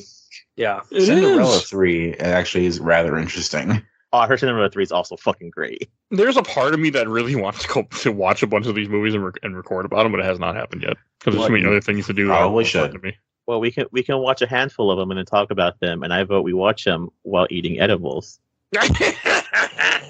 Then don't remember what the hell we're talking about. That's the video. That's the video. That's when I do a video podcast of like It is Emanuel really nice reaction. to see them trying to do more with like the forms of Sora and all of his friends when they do other worlds. Oh yeah, I really like that. I like that this game does that constantly, where he's always changing for the world. It made me happy to see. Mm-hmm. Are we done with Lion King? Because like There's not a whole lot to. Lion King just repeats itself from the movie. Essentially, again, we have that, and then you have Scar becomes like a force ghost or something. That's later. But, Yeah, that's on the second. yeah, I don't know. There wasn't a whole lot with probably other than I do like how Sora looks as a cub. No, Scar as a ghost was in the first part. No, second No. part. You Oh, killed you're him. right. Because You he kill Scar. dies It is first the movie at first. the end of the first part, and then I just blocked all that out. Yeah, that's okay. Well, you also beat this a while before we did. I beat this over a week ago, and I think It's been a few Joe, weeks for me. Yeah, Joe beat this a couple days ago. Yeah, I beat this Thursday. Yeah, and Emanuel beat it Emanuel beat it in like 3 days. I felt like, but I was gonna say, Dominic, because that's a great segue to talk about the form changes, because that also goes into Tron, and for some reason, it's the '90s version, the 80s version. '80s version. Yeah, Tron. Yeah, Yeah. because 80s. nothing else about Tron was out by this point. 80 no, something. Tron. Is it Tron Legacy? The name Tron of that movie? Legacy Tron was Legacy was 2010. but it was coming out though. Like they had announced it probably Yeah, whenever but this came it out. wasn't- But it was 5 years before. It was probably not very far ahead in development. Yeah, it was just announced they were making a sequel. Like they knew there was a sequel in the works. I remember really liking Tron Legacy. I don't I, remember anything about it. I actually like Tron Legacy. I like both Tron movies. I'm glad y'all do, because it's in dream drop distance. That's fine. They don't really do much with Tron World. They just have Tron, and they do a couple things about the user commander guy. And Mm-hmm. It was all right. The Tron World wasn't the way you get the Tron World. I thought was cool that you have to go back to Hollow Bastion, and you find Ansem's computer, and then when they hack Ansem's computer, they get warped to a security system. oh my which is a god, Tron. can, That we, was can we cool. just talk about their use of computers and hacking? The fact that Merlin and Sid are like making a magic code, it's so fucking silly. There you go. A loony wizard special.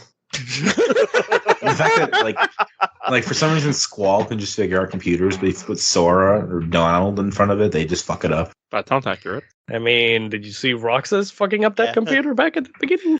He meant to do that. I just like the Tron World. I thought it was cool. I was expecting more of it in this, like something more happened in this game. Also, it made me appreciate about like 65 years ago or something. My wife, maybe less than that. My wife bought me the 3-pack of Tron Kingdom Hearts, and I remember like, okay, cool. Like I was excited, but not that excited. So I'm like, I don't really, I don't really care. Now I'm like, okay, now I'm actually happy to have them because now I actually understand the reference because I had no memory of this game whatsoever when I beat it in 06. Absolutely nothing. It's They really even weird. do the light cycle minigame. Yeah, in the second time, yeah, that was fun. No, it's in the first time. The first time? Yeah. Okay. It was cool they had that. I mean, Tron is a famous, property. It just doesn't get any attention or love, but it's a, I feel like it's a famous property. They're supposed to be making a third Tron with Jared Leto in it. What? God damn it. Why him? Academy Why is Hollywood's Award-winning obsession actor with him Jared and- Leto, I don't like who Jared Leto. famously Leto. is very picky about the Time. roles he takes. I Of just course don't they'll like. take him. Ignore everything else about him. I'm also tired of Chris Pratt too, so because he's in too much. But yeah, that's another thing. I don't know. I get tired of actors that show up and everything. I don't like Jared Leto because he seems like he's a shitty person. I don't think he seems. I think he is a shitty person. There have been a lot of rumors for a lot of years. Yeah, but again, money, and when you have money, things can get swept under the rug real easy. So Like I said, there have been a lot of rumors for a lot of years. I just know during the Suicide Squad movie, he sent used condoms to people on the set because he was the Joker in quotations. He also wore a big fursuit during the Met Gala, which is pretty funny. That wasn't Photoshop. No, that was real. Wow. Okay. I saw a video of that, or I saw something of him taking off the hat and looking at it like, oh hey, and I was like, oh, that's got to be like a nope. Okay. I really thought that was edited. Wow. Okay. So, But- the Tron world, like you fight. I don't think you do a whole lot the first time you're here, but it's just cool to have it. It's cool to add another new world for something that doesn't get enough attention. Yeah. Yeah, I really like the Tron world. At least the aesthetic of it. I really dig it a lot. Yeah, I like Tron, so having something I actually really like in this game is actually wonderful. And it does a good job, like when you finish the Tron world, leading up to like this big, epic fucking moment when you're in Hollow Bastion and that's when you're fighting like the 100 or 1,000 Heartless and everything is just happening like that. There's a war happening, That was so cool to see. and like how they start like Hollow Bastion gets like raided, and there's like shit falling apart, Mm-hmm. and yeah, fighting the 1,000 Heartless. Oh my god, what a moment! Before that, I like the 1,000 Heartless battle, but I like the part before that when it's fighting side by side the other Final Fantasy characters. That too. Like That was really cool to see. That's I when just Goofy love dies. That yes. So, Isn't- but before that, you have your first organization fight against David Bowie. I mean Demic. I'm not kidding. I'm pretty damn sure that they modeled Demix after David Bowie. Yes. Probably. Demic's probably one of like the two fruitiest members of the organization member team. Right after Marluxia, right? Three of the fruitiest. You're talking about Roxas and Axel, though, right? Just Axel. Actually, you know what? Yeah, you're right. Just half of them are pretty much just fucking gay. It's whatever. See, I like the Sora and Riku ship, but I do like Namine and Roxas ship. Oh. Yeah. Mm. I feel like there's something there that we don't know that you're like, Don't worry about it. Man. okay. Shut up. Yeah. Hey, we're gonna get through this series. Like I said, my goal is we're doing more this year, and then next year, if we can't finish it, get damn close. Hey, Mike, you know, it'd be really fun. It'd be really fun. No, Dominic. What? If after Kingdom Hearts 4, we did a recover to Kingdom Hearts 1. No. And that'll be years from now, so maybe, sure. I don't know. I'm hoping they remaster Kingdom Hearts 1 at one point. Yeah, they remake it. Yeah, because that game needs a fucking remaster, I swear. Mhm. It needs a remake. Mm-hmm. Yeah, remake. Well, Remaster would just be taking the same game, making it prettier. yeah. Mike, how did you fare against Demix? Which one is Demix? The one that plays the guitar Dance, water, dance. Dance, water, dance, baby. See, I've heard that meme. and the water says. Okay, but no, I wasn't. It was okay. I failed the first time. I had to redo it again because I didn't kill enough of those stupid clones. What? I thought that was really easy. I had a hard time with it. What is for your some meme? reason. What is your meme, Dominic? Well, because everyone, like, it was like a Tumblr thing of, like, unskippable cutscenes, and everyone would be like, dance, water, dance. Oh, yeah. Oh, yeah. Remember, again, in the original Cage 2, there was no skip scene. Oh, there wasn't? I don't remember that. No. It I just could like in skip Kingdom Hearts cutscenes, 1. I think. You could? Yeah, I could. Yeah, I could. I didn't, but I could. Kingdom Hearts I 1, could you pause could. it. It Okay. came up. Okay. Maybe So, they did and I was fix playing it, the original PS2 version just because of simplicity. I think the meme he's talking about, Emanuel, is I think whenever you see Goofy die and you skip the cutscene, it immediately goes to like the fight with Demix. I think. I'm not sure. Maybe. It was just really epic. And isn't Sephiroth in this too, fighting Heartless? No. No. That would He slashes some Heartless just because they're in front of Cloud because he wants to, kill bang Cloud. him or whatever. But Yeah, bang him, probably accurate. But like, it was cool fighting with Cloud, fighting with Leon and Yuffie, and everyone's just there. Like, it was just a really epic scene. I couldn't believe how long it went because I remember, like, okay, I'm just going to finish it up, then I'm going to go to bed. It took me like 2 fucking hours to finish it up to go to bed. And I was like, damn. This also reminds me of a gross thing I remember hearing in high school where I had a friend that was also a girl who was like, oh man, I sure am glad Kingdom Hearts 2 exists because now I no longer have to write a fake portal where Cloud and Squall meet and make out. Now they're just in Kingdom Hearts 2. And I'm like, cool, that's fucking weird. But you know what? Whatever floats your boat. So she didn't realize they're in the same game? No, that's what I'm saying. Thanks to Kingdom Hearts 2, they are now in the same game. So no longer Magic Portal. Now they're just there. She no longer has to... No one has to come up with a conceit to make it happen. It can just happen. Seven itself? Yeah. Okay. Yeah, it just happens, yeah. Anyways, 1,000 Heartless battle. That was cool. I didn't think they were actually going to make you fight 1,000 Heartless, but they did. So Yeah. that's another thing that they changed from the previews.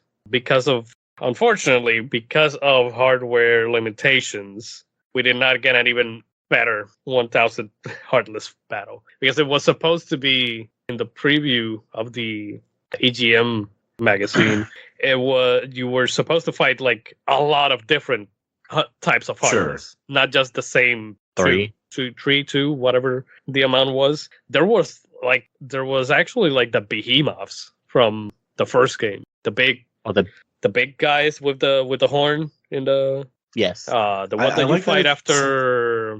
God damn it! In Hollow Bastion. Oh, okay.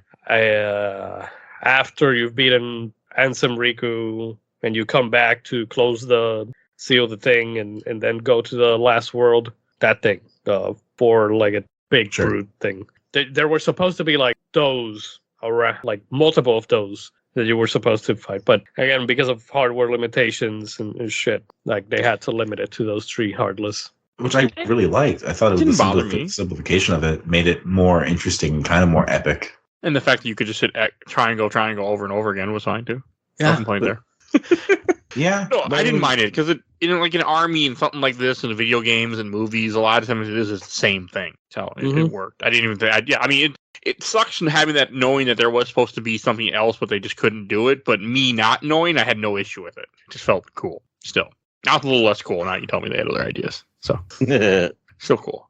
All right, and then I think after that, like, isn't that? I don't even remember what happens after that, like who you meet or what goes on. But then that's when you start revisiting all the world. I know that. You kind of blow up Hollow Bastion a little bit, and you can get to the Cave of Remembrance, I think. Yeah, that happens when you are going to the battlefield. You finally meet Semnus. In this fight too. Okay. He's a good villain. Like, he's the villain for the rest of the game, essentially. Because, like, when you revisit all the world, you're just really just trying to... you go to the world and you fight whatever the Organization 13 member is up to, essentially. Like, most of them are causing trouble. So there's one plot point we kind of skimmed over. Sure. And I want to talk about it because it's kind of fucked up and jarring. So throughout this game, whenever you meet an Organization member, they don't refer to you as Sora, they refer to you as Roxas. Mm-hmm. Because they're hoping that it will jog some form of memory from Sora, hoping either he'll turn back into Roxas or whatever. And it goes into the 2 things come to mind whenever that happens. And it's really fucked up to think about. One is like if you get amnesia and you become like a bad person and then you get your memories back and you're like, oh, that sure was bad. But then people are like, no, we liked you when you were evil. But it's also very fitting and equivalent and fucked up wise to be like, it's kind of like getting a heart transplant and then having like people be like, yeah, you remember me, don't you? And it's like, no, what the fuck are you talking about?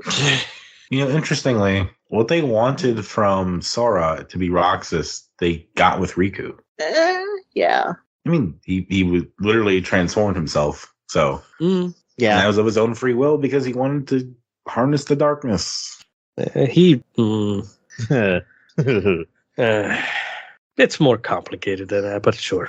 It's a little goofier than that. Mm-hmm. Fake Ansem was residing in his heart, and it was like the temptation was there all along to become him, and he didn't want to, but then he did, and then he changed into the old Ansem, and blah, blah, blah, blah, blah. Don't look at me, I'm ugly kind of thing. It gets so fucking weird. I was really, really confused throughout this game. Yeah. That's okay. That's why I made Emanuel here. That's what makes this so epic. Like this thing that we're doing by going through the series with 2 newbies and 2 people who know the series pretty well. Look, Sora, if you look closely, you'll see Riku. We will get there when we get there. I mean, there's not a whole lot to say with all the revisits, just that you fight a bunch of you get more introduced to all Organization 13 members. I think you kill a couple too, don't you? Just Salden, I think. And some really nice boss fights were. Yeah, no, there's some really good boss fights in the revisits. Like, I was impressed with the boss fights in this game. I was impressed with this game completely, just constantly. Yes. And I like that the Organization 13 members are giving you trouble on your revisits because they're around, but now they're actually like playing a part, introducing themselves, and you're murdering. Like you're fighting them. You're fighting Heartless or things that are nobodies that they're involved with. Like, it's just really cool to kind of give them more of a purpose to make them the antagonists of this game. Oh, right. Forgot. Right after the 1000 fight and meeting Semnis and yada yada yada, Maleficent saves you. Oh yeah. Yes. Oh yeah, because she's doing it for her own gain. I'm assuming.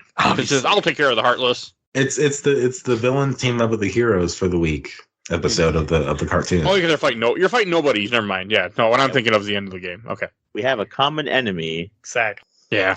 Don't think that this makes us allies. It's just that I'm the one that's gonna kill you eventually. Maybe not. Never. Plus, the nobodies are in her way too. So. Mm-hmm. Thank you for freeing me from the space trash can, Sora. What? Finally, after 10,000 years, I'm free. Oh, okay. Now I get it. All right. I watched the 30th anniversary for Power Rangers recently, and that I didn't know it was a space trash can. It made me really crack up. But anyway, I didn't know it was a space trash can. It just looks like a trash can. I didn't either. But in the what is it? The reunion, they're Once like, and always. yeah, she's like, I can now meet myself when I escape from the space trash can. I had to pause it and be like, wait, it was actually a space trash can. Okay. I should really one day. I need to do some Power Ranger stuff on this podcast. It's not happened yet. Oh, Dips. God. You know who you got to contact. Me and John. We're your guys.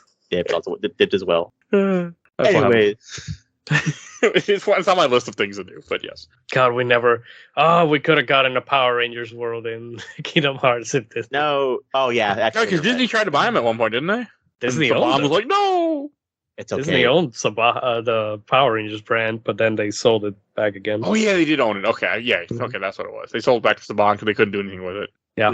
We might get a Star Wars land. Who knows? We're 100% going to get a Star Wars land. It'd be fun to have. There be is different. something that vaguely looks like Endor in the Kingdom Hearts 4 teaser thing. It's going to happen.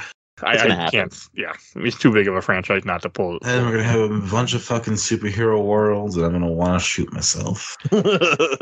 I don't think you'll get superhero worlds. I think Star Wars. I don't think go Marvel. Oh my God! Yeah. I've got Chris Pratt in my Kingdom Hearts 5. Oh, it's Ant-Man, but it doesn't look like Ant-Man, but it's Ant-Man. No, I do think that Star Wars is a big possibility, especially considering how much Nomura just takes from Star Wars for Kingdom Hearts. Like, And there's lightsabers in this game, so hey. that, and you'll see when we get to Birth by Sleep. Oh, those aren't lightsabers. Those are lightsabers. Oh no, it's funnier than that, and I will get to it later. Okay, we're trying because right now you have all the revisits. Anything else you guys want to mention about the revisits before we get on to like Twilight Town part and the? Because I don't really have a whole lot to say for the revisits. No, Not really. I mean, Salden, he used to be a pain in the ass as a kid. I don't even know who Hyena- Golden is. the hyena fight in Pride Lands was bad. Oh yeah, Oh, that one's bad Yeah, too. I had that's a hard stupid as hell. time. Fuck. Did Mike. any of you get saved by Mickey? Yeah, several times. I got saved by Of course you Mickey in the second Beast part. I didn't know he was in this. I didn't know that could happen until I was watching the speed I run. didn't They were either. talking about it. And then it happened, I'm like, holy shit, I didn't have to die. Fantastic. Yeah, it's only in two or three worlds that could happen in. It happens for sure in a couple of different parts, but for otherwise, It it's definitely happens in the Salden fight. it's a random Beast Castle. thing that can happen. This is Oh a my God, 1 in that's 5 chance or something like that. I forget. The speedrunners are talking about That's it. awesome. Mike Zalden is the white guy with dreadlocks with spears. Okay, thank you. Getting him popped the one time I actually died in the Which- game, for like at least at that point, fantastic. I still don't really know who the Organization 13 members are. Like, it's so confusing to me in this game, having them, and then... You want me to tell them all to you right now? No, not really. I know you could. And then having Actually, them in do Chain it. of I wanna Memories, hear like, them. it's just so confusing to me. Actually, we will, because I have a thing pulled up that I wanted to talk about because it explains something stupid. So let's go back. Let's go backwards from number 13, and I specifically mean number 13. Emanuel, go. Roxas. His attribute is light. 12. Like Kingdom Hearts. I don't remember who 12 is. 12 is Larxene from Chain of Memories. Larxene. Hers is lightning, and their Lucius 11, right? Yeah, Maurice 11. This is also their numbers or the order they joined, but whenever in the beginning, when you see their chairs, their chair height is how strong they are. Oh, that's cool. I did not know that. Marluxia, whose attribute is flowers. Luxord, who is the card guy, his attribute is time. Demix. Wasn't Axel number 8? Yes, but Demix is 9. Okay. And he has water. Axel is fire. Syx is the moon. Zexion is illusion, and his weapon is a book that you find out in the final mix version. Zexion, who is the guy with the ham. No, Lexius. That guy. Big orange haired guy with the tomahawk. Hammer. Oh, he dies in Chain of Memories, right? Yes. His is earth. Vexen is the guy with the shield. His is ice. Zaldin is number 3, who controls wind. Is that the gun guy? No. 2 is Zigbar. 2 is Zigbar. He's the Zigbar. He's a fucking asshole, man. That was a fight where I thought I was going to lose for sure. Oh, yeah, that's a hard fight. Zigbar is number 2. His attribute is space, and Zemnis is number 1, and his attribute is nothingness. How is that an attribute? All right, sure. Okay. All right. I'm just confused, I don't know. Organization 13 just confuses me how they introduce these cool ass characters and you kill off everybody, right? Essentially by the 2 games? Yeah, in Chain of Memories, Larxene, Marluxia, Zexion, Vexen, and Laxius are... That's 5. That's 5. That's 5 down. Here, half of them. You kill Demix, Zaldin, Luxord, Syx, Zigbar, Zemnis. Axel sacrifices himself. That's 12. And isn't Roxas 1 to 13? Yeah, Roxas is 13. That's all. You could say Roxas is dead, but he's actually inside Sora. So. Yeah, but he's not. You take out the whole team. That's just weird to me because I feel like they're such a big part of the series still, even though they're all dead. Well, and the thing too is that the implication is that by introducing 13 organization members, there are actually at least 13 more characters you'd have to meet. Well, very very minor spoilers. You do end up meeting him throughout the other, because Birth by Sleep's a prequel. 358 2 Days the prequel, and Recoded. I'm assuming they're not Recoded. And of course, Namine is a nobody as well. So, but she's not part of the organization. No. She's just someone they found and then used against Sora for whatever the fuck they were doing. But we're gonna introduce a new term into this, which is very hilarious. To which, whenever a nobody meets the person that they actually belong to, it's referred to as a somebody. So, for instance, Sora is Roxas's somebody. Oh, fair enough. Sure. Okay. Yeah. How confusing can this series get? Yes. When do we get to getting Norded? Because we're already at Norded. Don't worry about it. But the whole don't worry about it. the whole point I bring it up is because in Dream Drop Distance, you need at least a good chunk of the somebodies of the Organization 13. Okay, I'm cool with that. Yeah, I want to know more. God, this fucking series is so weird. Okay, and then we go back to Twilight Town, so we should talk about that. Don't really remember what you do other than I don't remember what the hell you do in Twilight Town when you go back. Other than I think you go to the mansion and find out about Roxas and find your sleeping cocoon. I do want to say that I do enjoy this the way I enjoy Metal Gear's story. And then it's weird, makes no sense. Okay, and then it's constantly fascinating. There's something to get from it. Lots of homoeroticism. And just lots of homoeroticism. Fair. And this is why I play video games, to have stuff like this happen. It's real. It's real. But then you go back to Twilight Town, you get to the mansion, you learn that there's actually 2 Twilight Towns. But one's a simulation. Yes. And you know this because of the crystals that you get from the trophy and the picture you have of Roxas and his friends. And the little bag thing that Olette made, because she says it's one of a kind and she only made 1. Yeah, there's 2. Okay. No, that's cool little parts though. I really like his friends. I just wish they were Final Fantasy characters. Also, Donald gets shit on, which is pretty funny too. Isn't that just a constant in this game? Yeah. I don't mind Donald in this game. It's fine. They're both fine. I'm glad they picked Goofy and Donald to be. Is there anything else in Twilight Town that we should mention? The thing is that Goofy is the voice of actual reason in all these games now.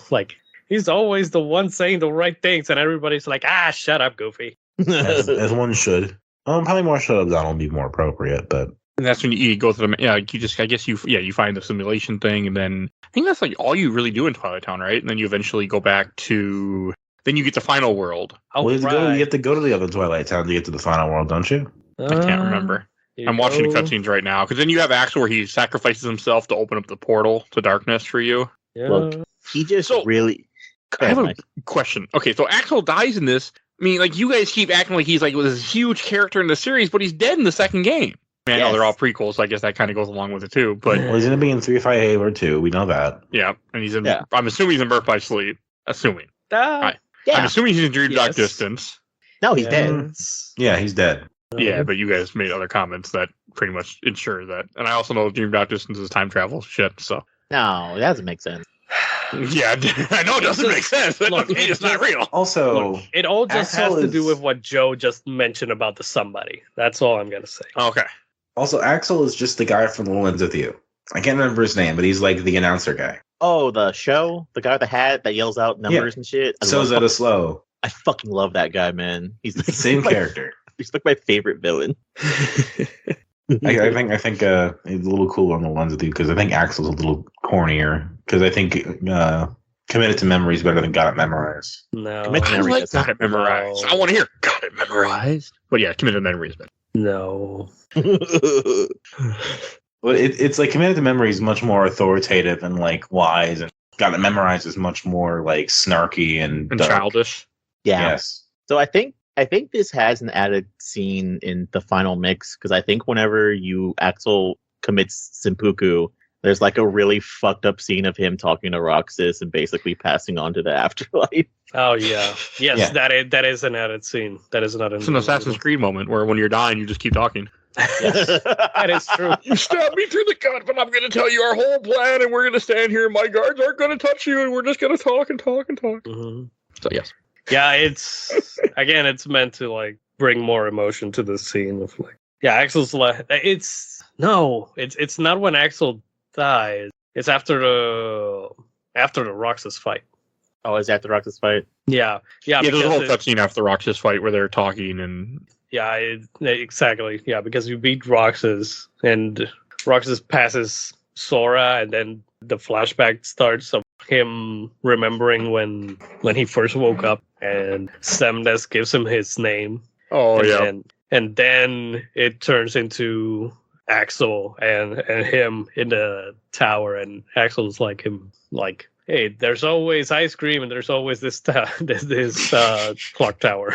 Isn't 358 by 2 days mostly take place in Twilight Town, I think? Or is that a question I should be asking?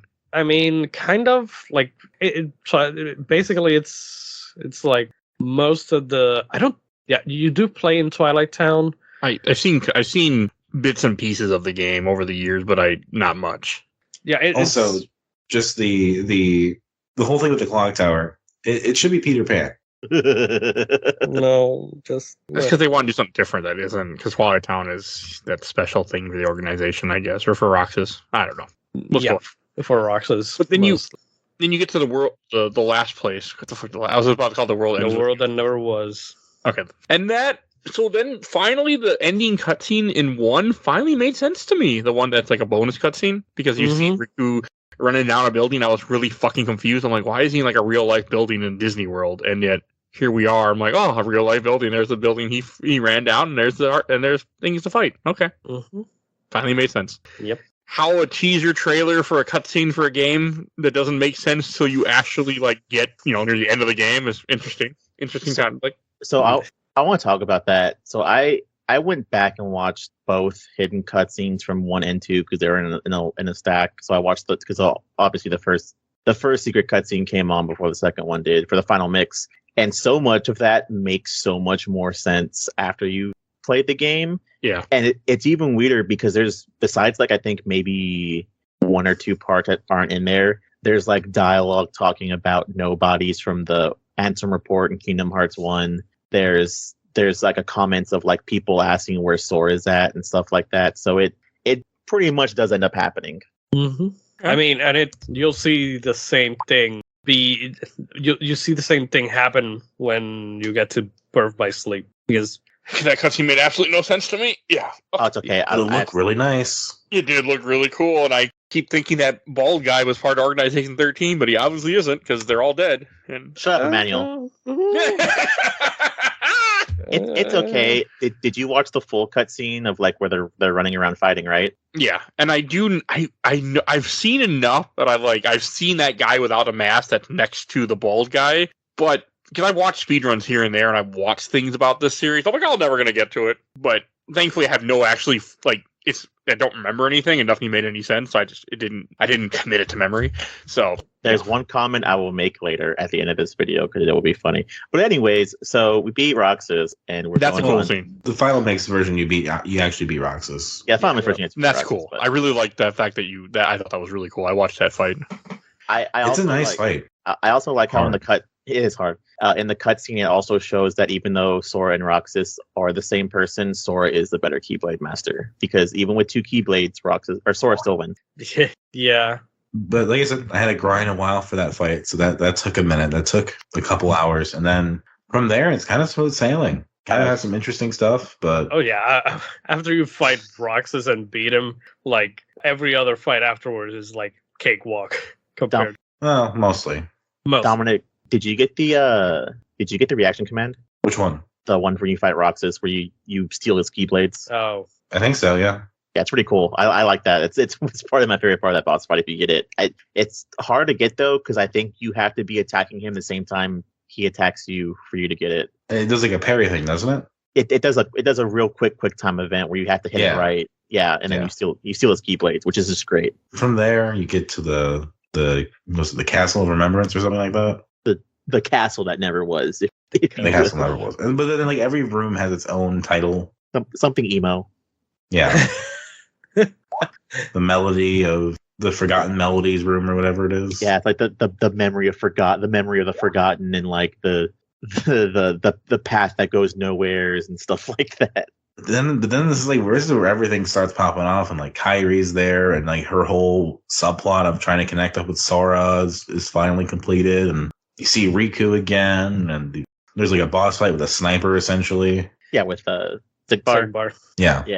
Sigbar's cool. Sigbar's my second favorite organization member. First one is Axel. I can believe that. So this is where we get into it. Dominic, you want to get into it? What? The gayest scene in Kingdom Hearts. I'm not sure I know what you mean this time. Oh God. So we get to the scene where after you beat Sigbar and you meet up with Kyrie. Yes. Yeah. You want to talk about it? And like there's like a whole discussion about whether or not Riku wants to see Sora again and let Sora know that he's actually Riku because he looks different and he's not going to recognize him. And it's kind of like, search your feelings, it to be true essentially. And so like Sora has to see through Ansem to see Riku. And then like it's a very whole emotional scene where they are like, like Kyrie, nothing. Kyrie, it's just like, oh, I found you, hooray! Exactly. And then there's like this deep emotional connection between Riku and Sora. And it's like, I didn't want you to see me like this. And Sora's like, but you're Riku, you're my best friend. He falls down to the ground. He's just like Riku. So I may or may not have been a little high when I got to that part, and I just instantly started sobbing like the grown man that I am. Oh God! Because it hit me really hard. But there's 2 separate things with that. One, making it less gay, but 2, making it even more gay. And I wanted to say it for this exact moment. One is that the argument is the way Kingdom Hearts 1 ends, where Sora knows Kyrie's fine. He sees her walk off into an island, and she says that she'll wait for him, and he knows she'll be okay, safe on the island they grew up on. To whereas Riku, the last time he saw Riku, he closed a door on himself full of Heartless. So yeah, I'd be pretty upset too if I found out that he was actually okay. And as Sora says as he's crying, I've been looking everywhere for you. And he really has. And he keeps assuming that every other person he comes across that's in the organization is Riku. And there's like that thing like, oh, Riku did this. Riku was here. Now, that makes it a little less gay. But then here's the counter argument. Boys, have you noticed that Roxas uses 2 Keyblades? Yes. And Riku also uses a Keyblade. Well, what are those 2 Keyblades Roxas uses? Elfkeeper and Oblivion. And it has been confirmed that the reason why Roxas uses those two Keyblades is because the Oathkeeper are Sora's memories of Kairi, and Oblivion is Sora's memories of Riku, because he gets Oblivion after he beats Riku in Kingdom Hearts 1. So yes, boys, it is that gay. Bisexual, if you will. I mean, there is a reason, but emotionally, he's very much about Riku. Kairi is more of an afterthought. It's like, have you seen that joke panel that has like Kairi saying like, "This is my boyfriend Sora, and this is Sora's boyfriend Riku." Yes, that's exactly what it is. Like, you can say, "Oh, Sora's 15. He's not like that yet. He's not discovered girls yet." It's like, I don't know about that. His voice has dropped in the year that he was asleep. And by 15, yeah, you usually, It's like you can play coy and chaste about Kairi all you want after a while, but it's like the emotion. It's the Naruto Sasuke thing. The emotion is with the best friend, who's the bad boy. Me at 15, you're not. I'm not gay. Me at 30, oh, dude, you're totally gay. And then it's further. I mean, to me, the gayest scene in this game is later on. What the fuck are you talking about? Because I can't when he's carrying him on his. Oh yeah, just at the beach, grabbing his pants, like yeah. And they're like, oh, it's nice here. It's peaceful or whatever. Yeah, I forgot about that. So great though, so fucking great. And then in the castle, you do fight a few of the organizations, or you fight like what? Three Organization 13 members before the final boss, which is the guy with blue hair.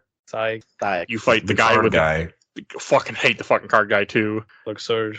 And then you fight the gun guy, Sigbar, who's an asshole. You fight Sigbar before you go to this weird room where it has all the organization members' gravestones. But I also assume it's portals to their own bedrooms, and that's why. I really want to look for a job. Here's your gravestone, because we know what's going to happen to you. Like, no, I'm okay. Well, I like the implication that you're supposed to have killed all the other organization members by that point. You have. Well, I mean, but there's a lot of optional boss fights. And if you haven't done boss fights, technically you haven't killed them. But hey. I mean, you didn't kill all of them. Rox's gravestone's still intact, so everything's okay. Sure, that's fair. Oh, and then you get to the final boss. You finally fight Xenoheart. Well, let's talk about the whole concept of Kingdom Hearts here. Oh yeah, we skipped a weird plot point, which is pretty funny. Not even that. We skipped the whole thing with Diz and Kingdom Hearts. That's what I was talking about. Yeah, we skipped all that. So it's Xemnas, right? He's trying to get all of the hearts of the people together to give them all hearts, to give the nobody's hearts, or to give him a heart, to harness Kingdom Hearts. Yes, to do something with Kingdom Hearts. Yes. It's the harness 1 million hearts, which it's a lie. That's a guesstimate. So you open up Kingdom Hearts so you can walk in there and grab your old heart or a new heart, so you can become a somebody, which is weird because being a nobody is pretty much the same fucking thing. So. It was just reminded of Evangelion at this point, where they just have a giant ball or a heart of just souls in the sky. And it's like this in this game, the answer is to try to just use a random machine to try to reverse it. And that's where Diz and Mickey start talking about humanity and whatnot. So there's a really funny moment that I just thought of just now, which actually makes perfect sense. So Diz is kind of like a sciencey guy, and there's a whole concept. Because he's handsome. Yeah, which digs even further into it, because Emanuel's going to know what I'm talking about, where there's this whole idea where you can use science to solve magic and blah, blah, blah. I think because there's a whole line that they say throughout this game a lot, which is like, oh, well, nobodies don't have feelings because it doesn't make sense because they don't have a heart. I think Diz told Xehanort that just because he's an asshole and a scientist. So scientifically, it wouldn't make sense, but in reality, it does, because you have moments where people are like, Roxas is sad and Axel cries, and I mean, even Xemnas is just angry all the fucking time. So of course they have fucking feelings. Mm-hmm. Well, I think the whole game is trying to be like, well, actually, that's not true. They actually have feelings. Anthem's just an asshole. Anthem is just an asshole. Yeah, and they keep repeating it because that's what they think they know to be true. So I think you might be kind of onto something here. Because I think people would take that verbatim. I'm like, oh, they just don't have hearts. They don't have feelings. But it's like, no, they do. Also, Ansem the Wise did not need to die in that part. Like, I feel like he could have just put the gun down. It's not, but he just I gotta hold this thing and die. Like, why? Yeah, they just kind of killed him off just because. Is there a problem? No, we don't need Christopher Lee back for the next game. What are you talking about? Considering the next games are all prequels, and by the time that we get to Kingdom Hearts 3, unfortunately, Christopher Lee passed away. So I think, right? he doesn't. This is the only time that he is this. The subsequent times that you do see him pop up in any of the other games, it's goddamn it, why can't I remember his name? It's the same voice actor as Jens Sid. Okay. Who coincidentally, I think I told you guys this on the chat. The voice of Jens Sid also voices Count Dooku in any Star Wars thing. Oh, okay, that you did not. Maybe I don't think you said. Yeah, so he just does the voice for him. That's cool though. I'm alright with that. Yeah, because I enjoyed it. What is his name? Yeah, Because there's the other Ansem, which is Richard Epcar, of course. Yes, not Billy Zane. Yes, because they changed it. All right, does that just bring us then to the whole Xenohort stuff? What's I said it wrong, didn't I? Xehanort. Xemnas. There's too many fucking X's. Fucking bastards. Oh. I know, I haven't seen nothing yet, have I? No, you have not. I know. But like everything with Zenmus, like that is gotta be one of the most epic final boss fights. Everything leading up to him. You fight him on the tower with just you and Sora from the opening cutscene or the ending cutscene from Kingdom Hearts 1 scene. Or not scene, but place. You fight him. You fight like a nobody king type thing. You fight a fucking dragon on a freaking like ship with Riku. Like this has gotta be one of the most intense boss fights I have played in a game in a while. And that last part really gets intense, where it's just you and Riku trying to fight together. And he pulls out the lightsabers. Yes. Zenmus does. Yeah, this is, I want to do a top 10 boss fights on this show. I've been meaning to do that for a while. And after playing this game, I'm like, fuck, here's one of them right here. Like, this was so great. Mm-hmm. If you go back to maybe 5 of different Mike's podcasts, I think maybe the one prominent one is maybe the redo of BioShock 1. I mentioned that if your final boss fight is not good as the Kingdom Hearts 2 boss fight, you don't have a good boss fight, and this is why I mean it. This is that meant nothing to me back then. This is like a 8-phase boss fight. It's too long, but it's really fucking epic.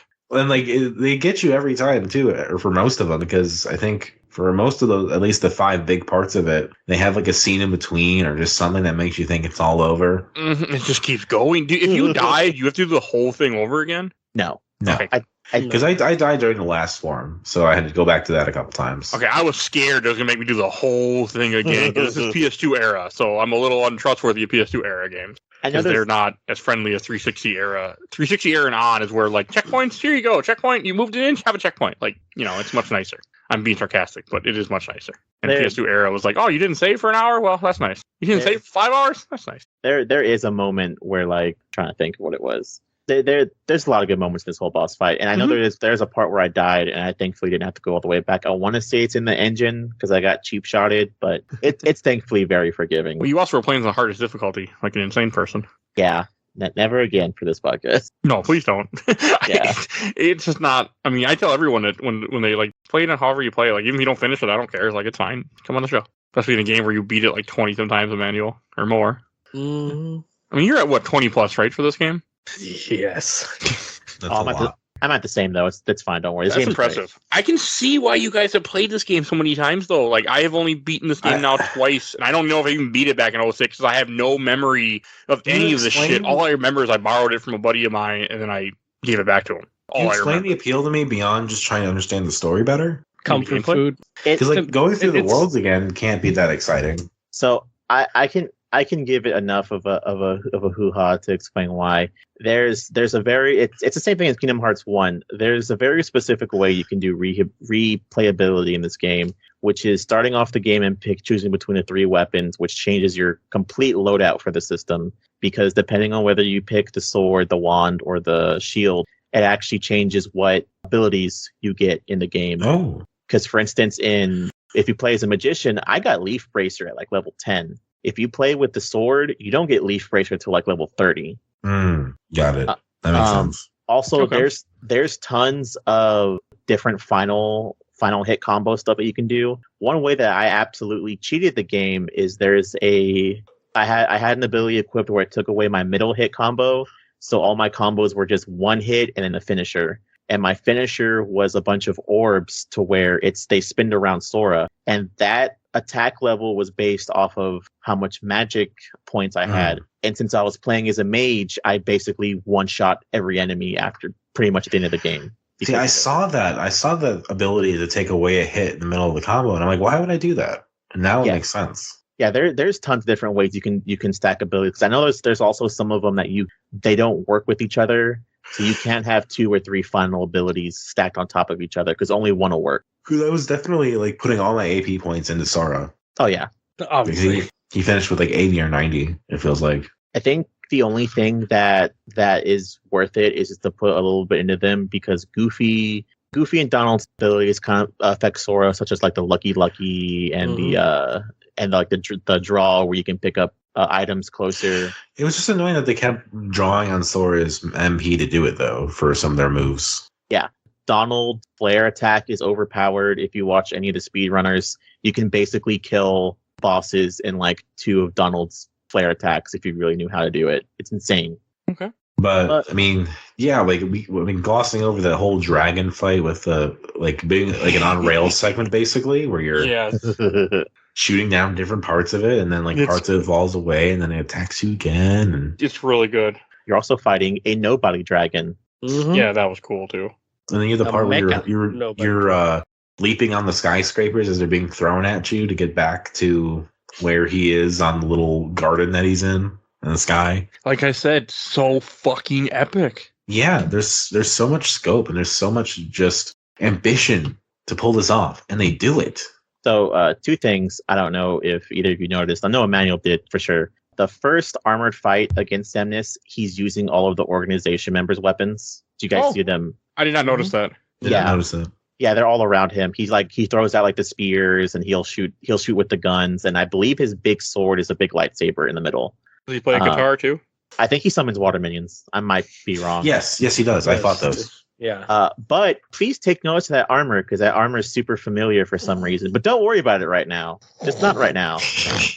I love the way you guys talk about the series for both of you because like it's such an interesting going through this. Like it makes me appreciate this so much more. Then after so many boss fights, Riku and Sora, I should say, are just on the beach together in the darkness. But before I get to that beach fight, you know what's a really depressing moment in this game? What? This entire game? Fighting that last part of Xemnas, and you get through that fight with him. You know, you're spinning around him and all that stuff. And there's 2 of the worst parts you can die on because you have to redo that whole last boss fight, which is one playing as Riku. You can get your ass kicked as Riku, and if you die, it's all over. And that would suck. And then the laser Senbone Sakura that he does at the end, where he shoots 1,000 lasers at you. You can also die during that. But also during the Riku part, you can have Sora die instead, and that also is a game over.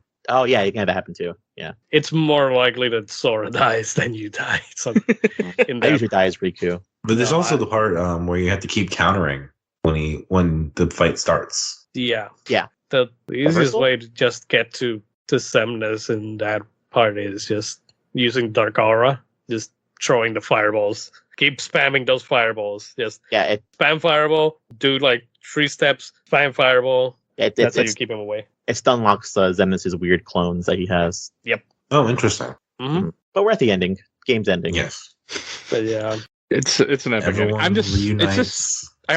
think I must have missed the cutscene, but I know somewhere in the ending, Kyrie puts down or retrieves the bottle from Mickey or something. It's an ending. I didn't see it. I think I must have turned off the game. I mean, you watched. You got to the end screen, right? Where it tells I got to the credits and everything. Yeah, I got the end scene, but I somehow missed that, or I just too long ago my brain was like, move on, next game. I'm not sure. Yes, there's a whole bottle in the ocean part where Mickey or Kyrie find something, and then there's the part where Sora and Riku have an intense discussion on the beach, and then there's the part where Riku and Mickey embrace each other, and Riku's thumbs are something else. I really thought that was AI when you sent that image in chat. It's like the Ready Player One poster all over again. What's on the Ready Player One poster? Because there's the one where he's climbing the ladder and his leg is impossibly long. It's like way too long.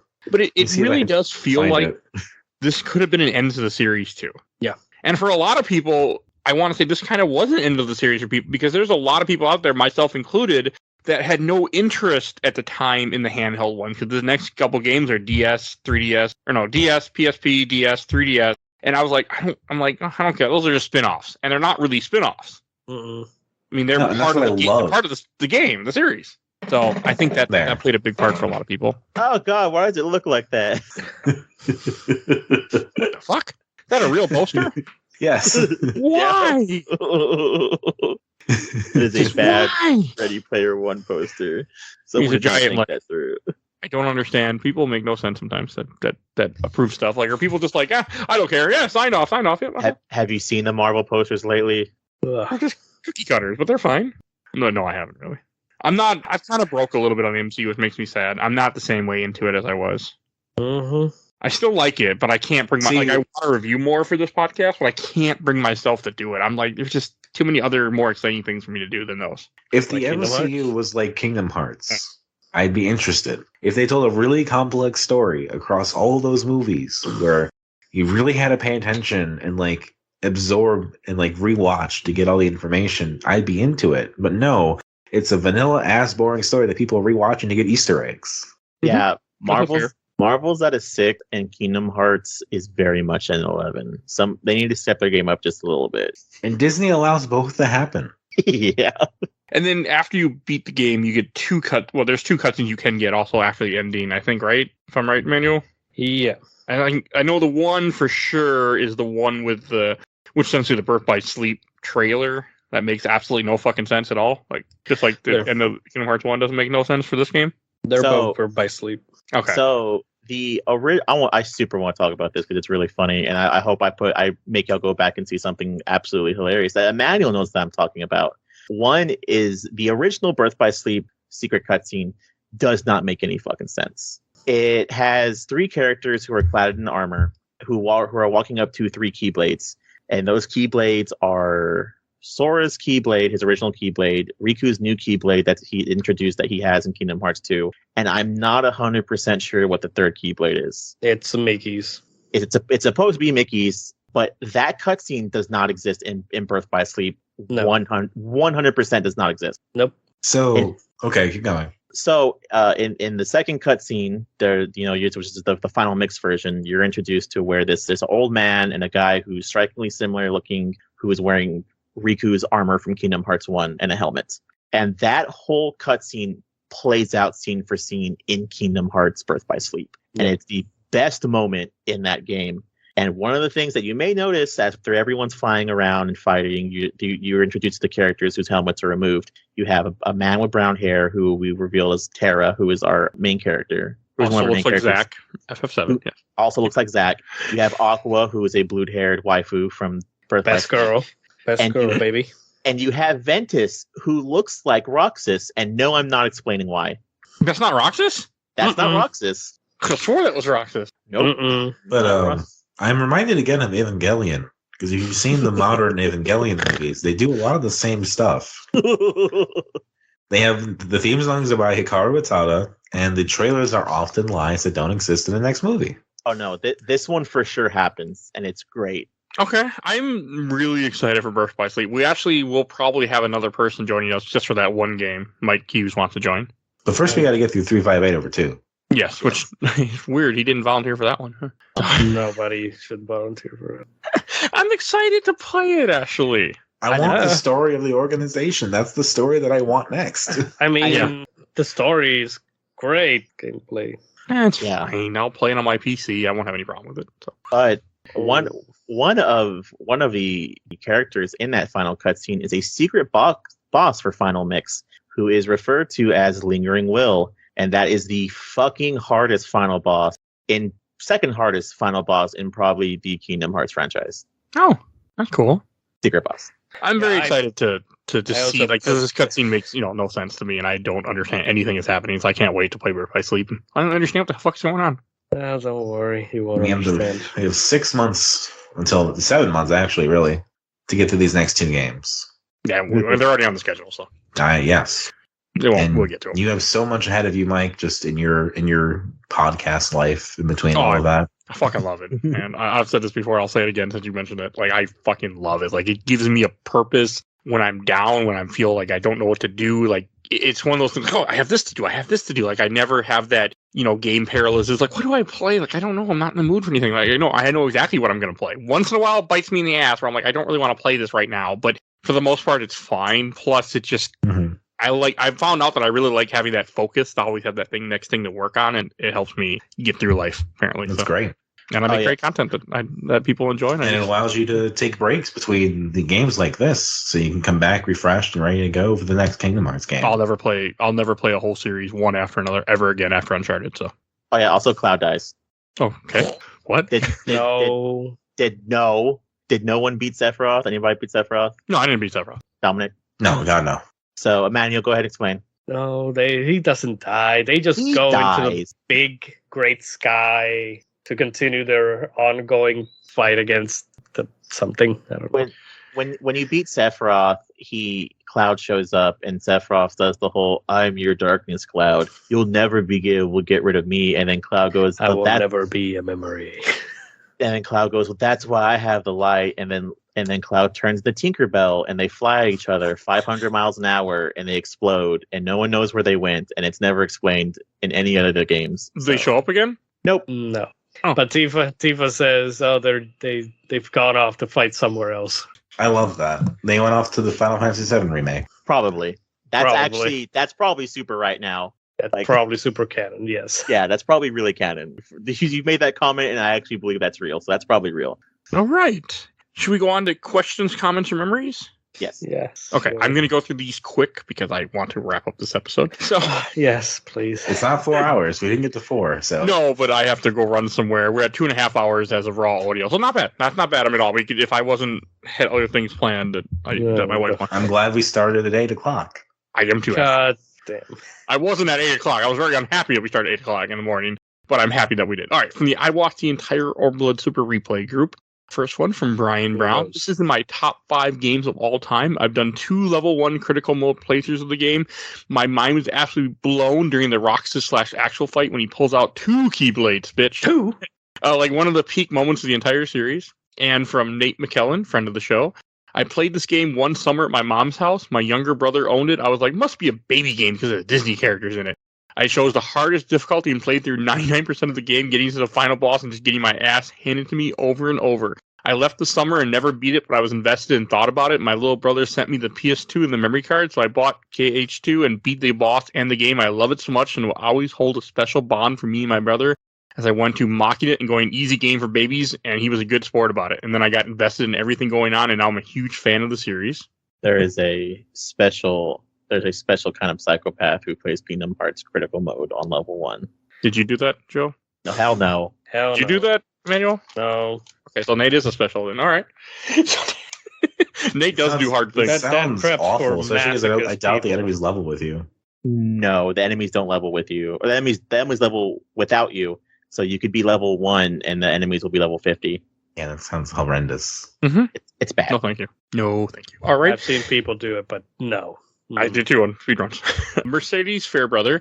I so love this game. I'm sure I got some huge nostalgic bias, but it was just very earnest. I thought the gameplay was fun. Playing this at 11, I thought it was the coolest concept. I also remember the commercials for this being as cool as heck when it first came out. Love Kingdom Hearts 2.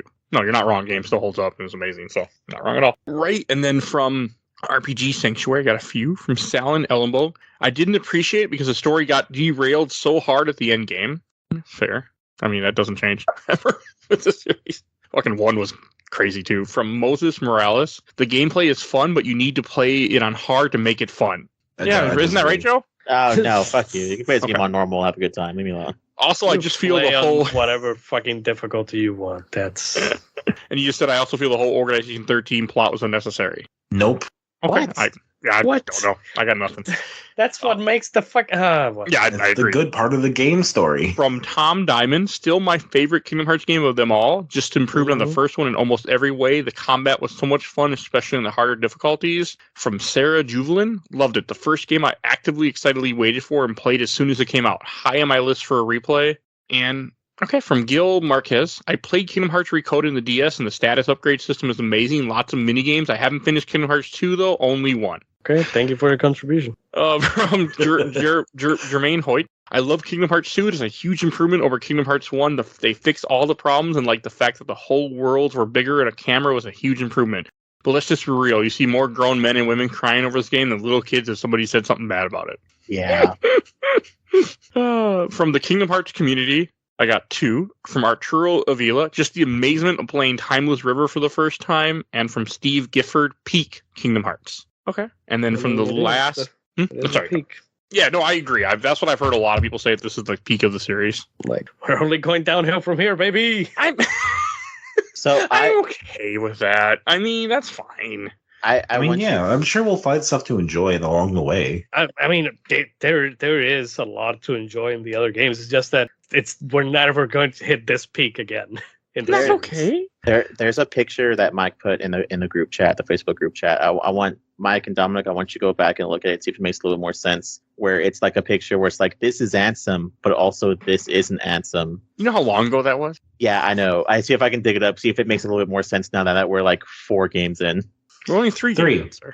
We're only 3 games in. 4 games. What a number. This is Ansem. Kingdom Hearts doesn't know. Ansem, but this is Ansem, but this isn't Ansem. This is Ansem. Chain of Memory counts as 2 games because it's a Game Boy and it's a PS2 game. But we didn't play the PS2 version yet. That's it. It might just be me and Dominic, to be honest, but that's fine. It will be because that's fine. You don't have to. I don't expect anyone but me and Dominic to suffer. So, all right. And then from Kingdom Hearts Save Point, the last group I'm going to read from, or got questions from Greg James. I mean, it's probably nostalgic, but this is one of the first video games I played that made me feel every type of emotion. I didn't even play one. I just went over to my neighbor's house who had a PS2 and let me play.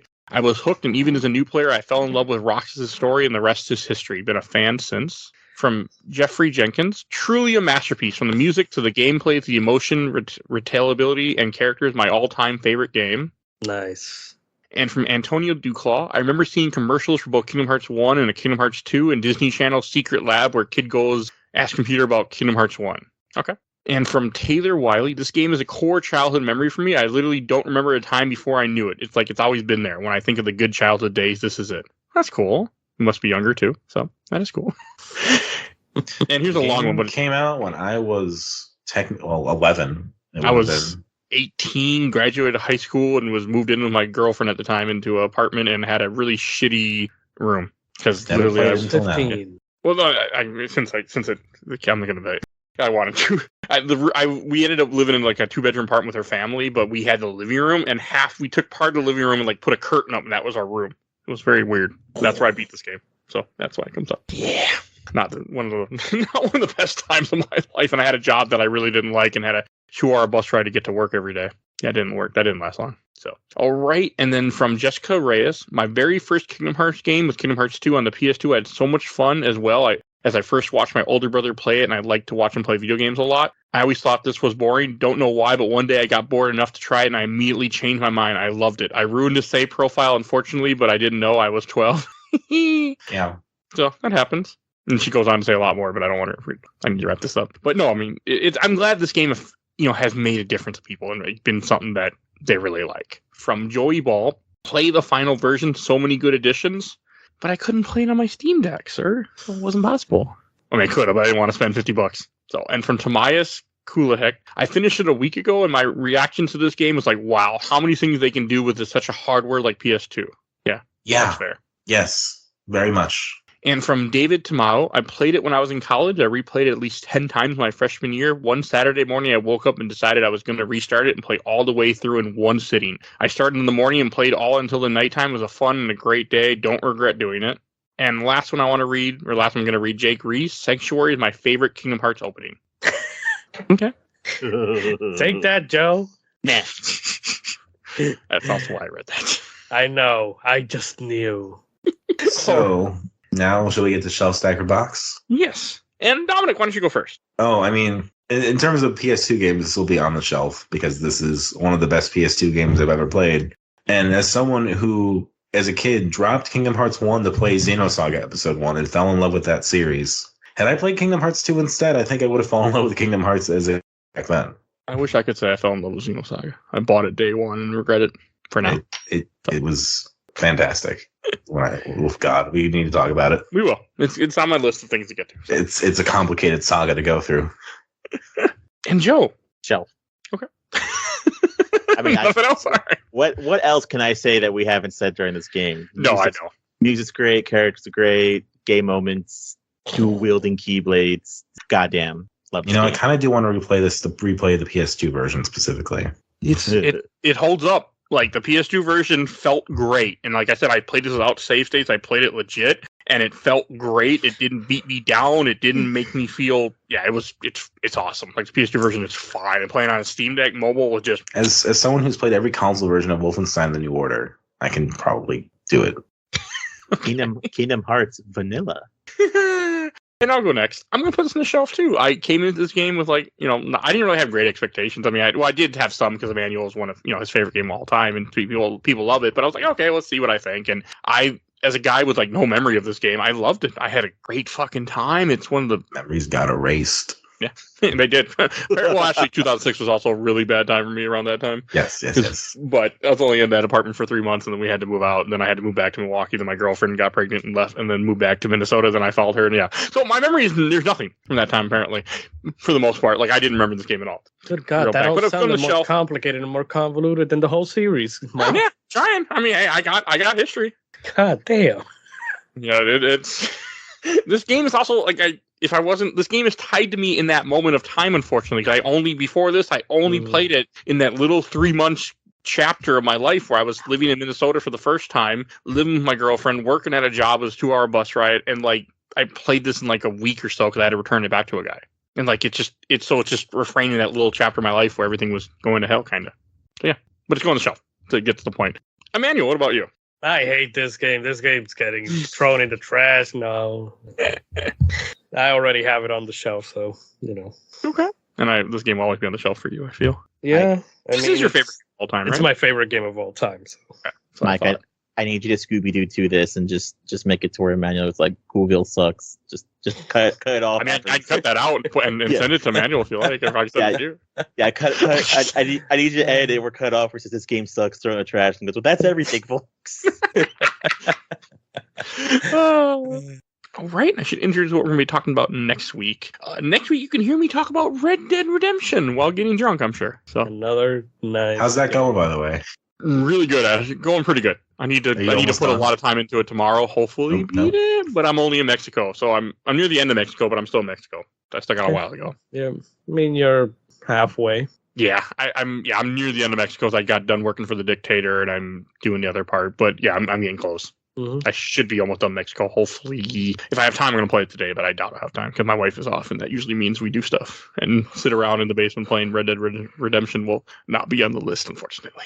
Hopefully, your next game after that's shorter. Oh, I have to play 2 games after that. But yes, From Russia with Love, the PS2 James Bond game. Mm-hmm. And I got to replay Silent Hill 1 too for an episode that's recording around that time too. So yeah. Too damn busy, but good busy. All right. And if you want to hear more Kingdom Hearts, we have covered Kingdom Hearts 1 and Chain of Memories. You can go on Podbean. You can search those. Go listen to them if you haven't, because you should, because they're also good episodes too. And Chain of Memories, you can hear us bitch for 2 hours. Mm-hmm. I still like Chain of Memories quite a bit. It's one of the I did too until games. I love Chain of Memories, I think, for the most part. Go listen to the episode. I don't remember what the hell I said, but go listen to it. Good episode. And we will be doing Kingdom Hearts 358 in 2 days later this year, and we are doing Birth by Sleep later this year also. So you get to hear more Kingdom Hearts as the year progresses. More. And Dominic, where can people find you at? I am on the Distant Waves podcast, Distant Waves on YouTube. We're on Twitter at Distant Waves if you want to follow us there, but we don't post our podcast there. It's just on YouTube. I'm also on the Overload Facebook group. And Emanuel. Twitch.tv/Commander Lionheart, YouTube.com/Commander Lionheart. That's it. Okay, that's fine. You review games, you do reaction videos, you do First Strike. I'll talk for you. All the stuff. You talk for me. I'm an old man just sitting here, just falling asleep already. No, I'm sick, which is why I've been. Yeah, you have COVID. I've been very low energy throughout the whole thing. But... You have that fake disease. Remember, COVID, not real. Oh God. I had some. This is one of the few times where I had to I wanted to. There have been a few times in my life where I wanted to climb over a desk and smack someone right in the face. And I was telling a story to a coworker that when I worked at my old job, retail job, and that my son has COVID. And the guy's like, "COVID's not real." And I just wanted to be like, fucking asshole. But I could not, because I wouldn't have a job if I would have done that. Mm-hmm. Yeah. And because the guy probably could have taken me and beat the shit out of me too. I'm pretty sure, because I'm not exactly, a fighter. So It wasn't But it was worth it though. not to Should lose have my busted job. out 2 Keyblades. But yeah, it was one of those few times where I'm like, I just wanted to smack somebody. I'm like, fucking hey, I'm just, like, first thing, I'm not even talking to you. I don't care if you think it's fake. That's fine. I just told someone my son has COVID. I'm worried about him, and you're like, oh, fake. I'm like, if your child has COVID, I wouldn't go fake. Like, come on, you fucking asshole. So that's that story that I have not shared before on this podcast. All right, so yeah, if you want to find all our content, you find everything on Podbean. We do have a Patreon. You can go vote in our Patreon poll right now. This month that hasn't ended yet is sequels that Mike has never seen. You can vote for that. It's Blade Runner 2049, Ghostbusters 2016, Resident Evil Damnation, and Back to the Future 2, which is winning. So, Little Dog, you can vote. We have polls every month. Sometimes more polls. Great. Oh, God, anything but that Ghostbusters Oh, it's not 2016. going to win. But right now it's a tie, which means I do both. I do 2 movies. Jesus. 2 movies. Impossible. 2? It's like 2 Keyblades. And if you also, if you want to chat with us, we have a Discord, want to give a shout out to my awesome intro and outro, courtesy of Helena at Hell Hasphere. You can follow her on TikTok. And also want to give a shout out to my buddy Bill Tucker, who started his own podcast, The Gamer Looks at 40, where he interviews people about how games affected their lives and did a whole Zelda series and joked about doing a Kingdom Hearts series, but that never happened. Especially when I talked to him, he's like, I'm never doing that. I'm like, yeah, no, I don't blame you. You go down a rabbit hole you don't want to go down. But yeah, go check out those content if you enjoyed this show. Also, should say review us on Spotify, wherever you get your podcasts. And you can please follow us on Facebook, Instagram, Twitter, and on YouTube. I think that's everything I need to say, so I will shut up. We will see you guys next time. Bye, everybody. Bye.